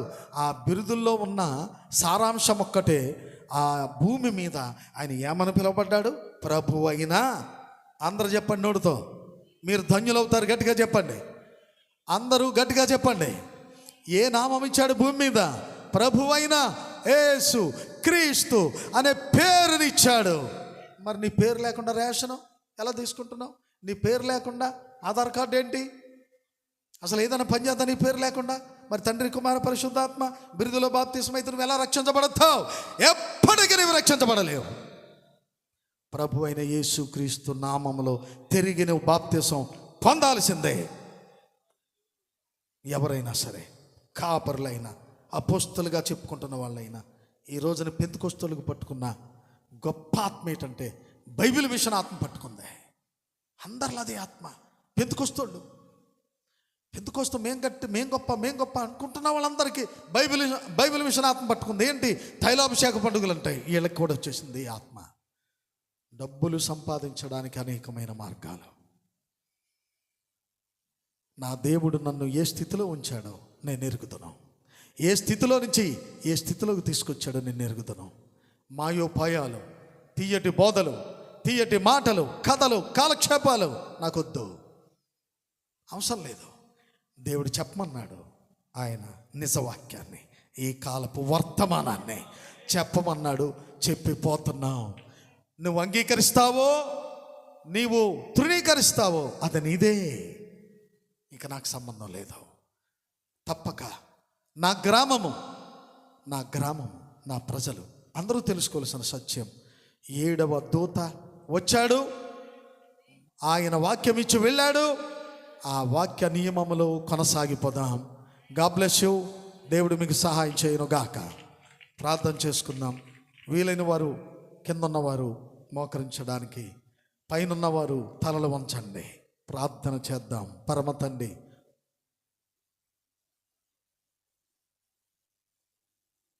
మహిమ కలుగును గాక దేవా. ఈ దినమందు ఇదిగో నీ బిడ్డలు. ఆ తల్లిదండ్రులుగా, కుమారులుగా చక్కని కుటుంబాన్ని వారికి ఇచ్చావు నాయన. 2 బిడ్డల్ని ఇచ్చావు. 2కి ఇంకా పెళ్ళిళ్ళు కాలేదు, కష్టపడుతున్నారు. రుణాలు తీర్చబడాలి దేవా, రుణాలు తీర్చబడాలి దేవా. తప్పక దూరాన్ని ఉంటున్న ప్రతి సహోదరి ఈ వర్తమానం వినాలి. ఈ రాత్రి ఈ వర్తమానం విని నిజమే నిజమే నిజమే, అయ్యో వాక్యానికి దూరం అయిపోయాం, సహవాసానికి దూరం అయిపోయాం, చర్చికి దూరం అయిపోయాం, ఎలాగైనా మన బిడ్డల మధ్యకు వెళ్ళిపోదాం, మన సంఘంలోనికి వెళ్ళిపోదాం, వాక్యంలోనికి వెళ్ళిపోదాం మనం అనే ఆలోచన త్వరగా వారికి ఇవ్వండి. మా సహోదరులను తిరిగి మరలా మా మధ్యకు తీసుకుని రండి దేవా. కరుణించే నాయన, కృపచూపు దేవా. నిజమే దేవా, నువ్వు సోదరుడికి ఇచ్చిన ప్రేరేపణ తండ్రి, అది ప్రతివారు గుర్తించదురుగాక, ప్రతివారు గుర్తించదురుగాక దేవా. అయితే ఇక్కడే కష్టపడాలి. అవసరమైతే ఒకవేళ 8 గంటలే కష్టపడుతున్నారేమో, 16 గంటల కష్టపడి, ఇక్కడే 16 గంటల కష్టపడి రుణాలు తీర్చుకోవాలి. కానీ సహవాసానికి, వాక్యమునకు దూరముగా వెళ్ళి నాయన వారు ఏం చేయగలరు ప్రభువా? నీకు దూరం అయిపోతున్నారు. దయచేసి మరి అలాంటి మా సహోదరులందరినీ వారు ఎక్కడెక్కడున్నా వారిని కనికరించి కృప చూపండి. వారందరిపై నీ ఆత్మను ఉంచండి, నీ సన్నిధి వారితో ఉంచండి. ఆరోగ్యాలు, ఆయుష్ను వారికి ఇవ్వండి. క్షేమంగా త్వరలో తమ కుటుంబాల మధ్యకు, సంఘములోనికి తీసుకుని రండి దేవా. అలాగే సోదరుడు వినోద్ సామ్యాన్ని దీవించము. తన తమ్ముడు సంతోష్కి రక్షణ ఇవ్వండి. తన తండ్రికి రక్షణ ఇచ్చారు, అది కొనసాగుటకు సహాయం చేయండి. ఓ దయ, పరిపూర్ణమైన సమర్పణ. తన హృదయము నీకిచ్చి, తన మధ్యలో, తన హృదయములో నిన్ను ఆహ్వానించాలి. తన గృహములో నిన్ను ఆహ్వానించే బిడ్డగా నాయన, నీ కొరకు చక్కటి విశ్వాసిగా, మాదిరికరమైన బిడ్డగా ఈ కుటుంబం అందరూ జీవించగలుగుటకు సహాయం చేయండి. ఈ దినమందు ప్రభువా నీ వాక్యాన్ని విన్నాం. కృతజ్ఞత కలిగిన మనుషులముగా ప్రతి ఒక్కరము ఉందుముగాక దేవా. నాయన, ప్రజలు లేక అన్యులు, ఈ లోకస్తులు నేను తెరవాలనుకుంటారు, మందస్సును తెరవాలనుకుంటారు. ఓ ఏమీ కాదులే, ఏసంటే సామాన్యుడు అనుకుంటున్నారు వాళ్ళు, ప్రభు అంటే సామాన్యుడు అనుకుంటున్నారు వాళ్ళు. తెరవగా మొత్తబడ్డారు అక్కడ. ఓ జన నష్టం కలిగింది అక్కడ. నాయన, ఇక త్వరలోనే యేసును ద్వేషించిన, ఓ తెరచిన వాళ్ళందరి మీదకి రాబోవు మహాశ్రమంలో భయంకరమైన ఉగ్రతలు దిగిరాబోతున్నాయి. ఆ రోజున అర్థమవుతుంది, అయ్యో యేసుని ద్వేషించాం, దూషించాం, మన ఇష్టానుసారంగా మాట్లాడామే, ఒక కాపరిని ఒకలా, మరో కాపరిని మరొకలా మాట్లాడామే, ఆ సంఘం గొప్పది, ఈ సంఘం గొప్పదని మాట్లాడుకుంటూ వచ్చామే. అయ్యో ఎంత పని జరిగింది. ఎవరిని విమర్శించకూడదు. ఇక వాక్యాన్ని విశ్వసిస్తే విశ్వసించాలి, లేకపోతే వాళ్ళ జోలికి మనం పోకూడదు అనే సత్యాన్ని నీ బిడ్డలు తెలుసుకుందరుగాక. ఎలాగైనా నా సహోదరులు అనేకులు త్రిత్వబోధలో పడి నశించిపోతున్నారు. వారిని నిజమైన నీ వాక్య వెలుగునందుకు నడిపించదువుగాక దేవా. ఈ కాలపు వర్తమానంలో జీవం ఉందని మనిషిలో లేకపోవచ్చు, ఒకవేళ నాలో లేకపోవచ్చు, కానీ నీ వాక్యంలో జీవం ఉంది, వర్తమానంలో జీవం ఉంది. ఈ విషయాన్ని నీ బిడ్డలు గుర్తించుదురుగాక దేవా. అలాగే పరిచయం చేసిన నిదాసుని, వాయిద్యాలు అందించిన నిదాసులు క్షమించండి. నీ బిడ్డల్ని దీవించండి ప్రభువా. సౌండ్ సిస్టమ్ అవా బిడ్డలకు మారు మనసు దాయిచ్చాను ఆయన. అప్పుడప్పుడు నాయన నీ సన్నిధిని వారు ప్రేమించి మారు మనసు కలిగి జీవించడానికి సహాయం చేయండి. కుడి వచ్చిన సంఘమును దీవించండి. అలాగే నీ బిడ్డలు, నీ యొక్క బిడ్డలు ప్రేమించి సిద్ధపరిచిన వాటిని దీవించండి. ప్రతి వాటిని ఆశీర్వదించండి. తగిన ప్రతిఫలం తప్పక నీ బిడ్డలకి ఇవ్వండి. సహాయం చేయమని ఇంతవరకు ఎంతగానో కరెంటు విషయంలో, వాతావరణ విషయంలో మీరు మాకు సహకరించిన విధానాన్ని బట్టి మిమ్మల్ని కృతజ్ఞత భావముతో నిన్ను ఆరాధిస్తూ ప్రార్థిస్తూ ఈ చిన్న విజ్ఞాపన, ఈ చిన్న ప్రార్థన ముగిస్తున్నాను. యేసు నామములో అడుగుచున్నాము తండ్రి, ఆమె చెప్పగలమా ధైర్యంగా? ప్రభును రక్షకుడునైనా యేసు క్రీస్తు కృపా, ప్రేమ, సమాధానం, సహవాసము కుడి వచ్చిన బిడ్డలందరికీ, దూర ప్రాంతం ఉన్న వినోద్ సైమన్ తన కుటుంబానికి సదాకాలము తోడై ఉండి నడుపును గాక. God bless you. అలాగే రేపు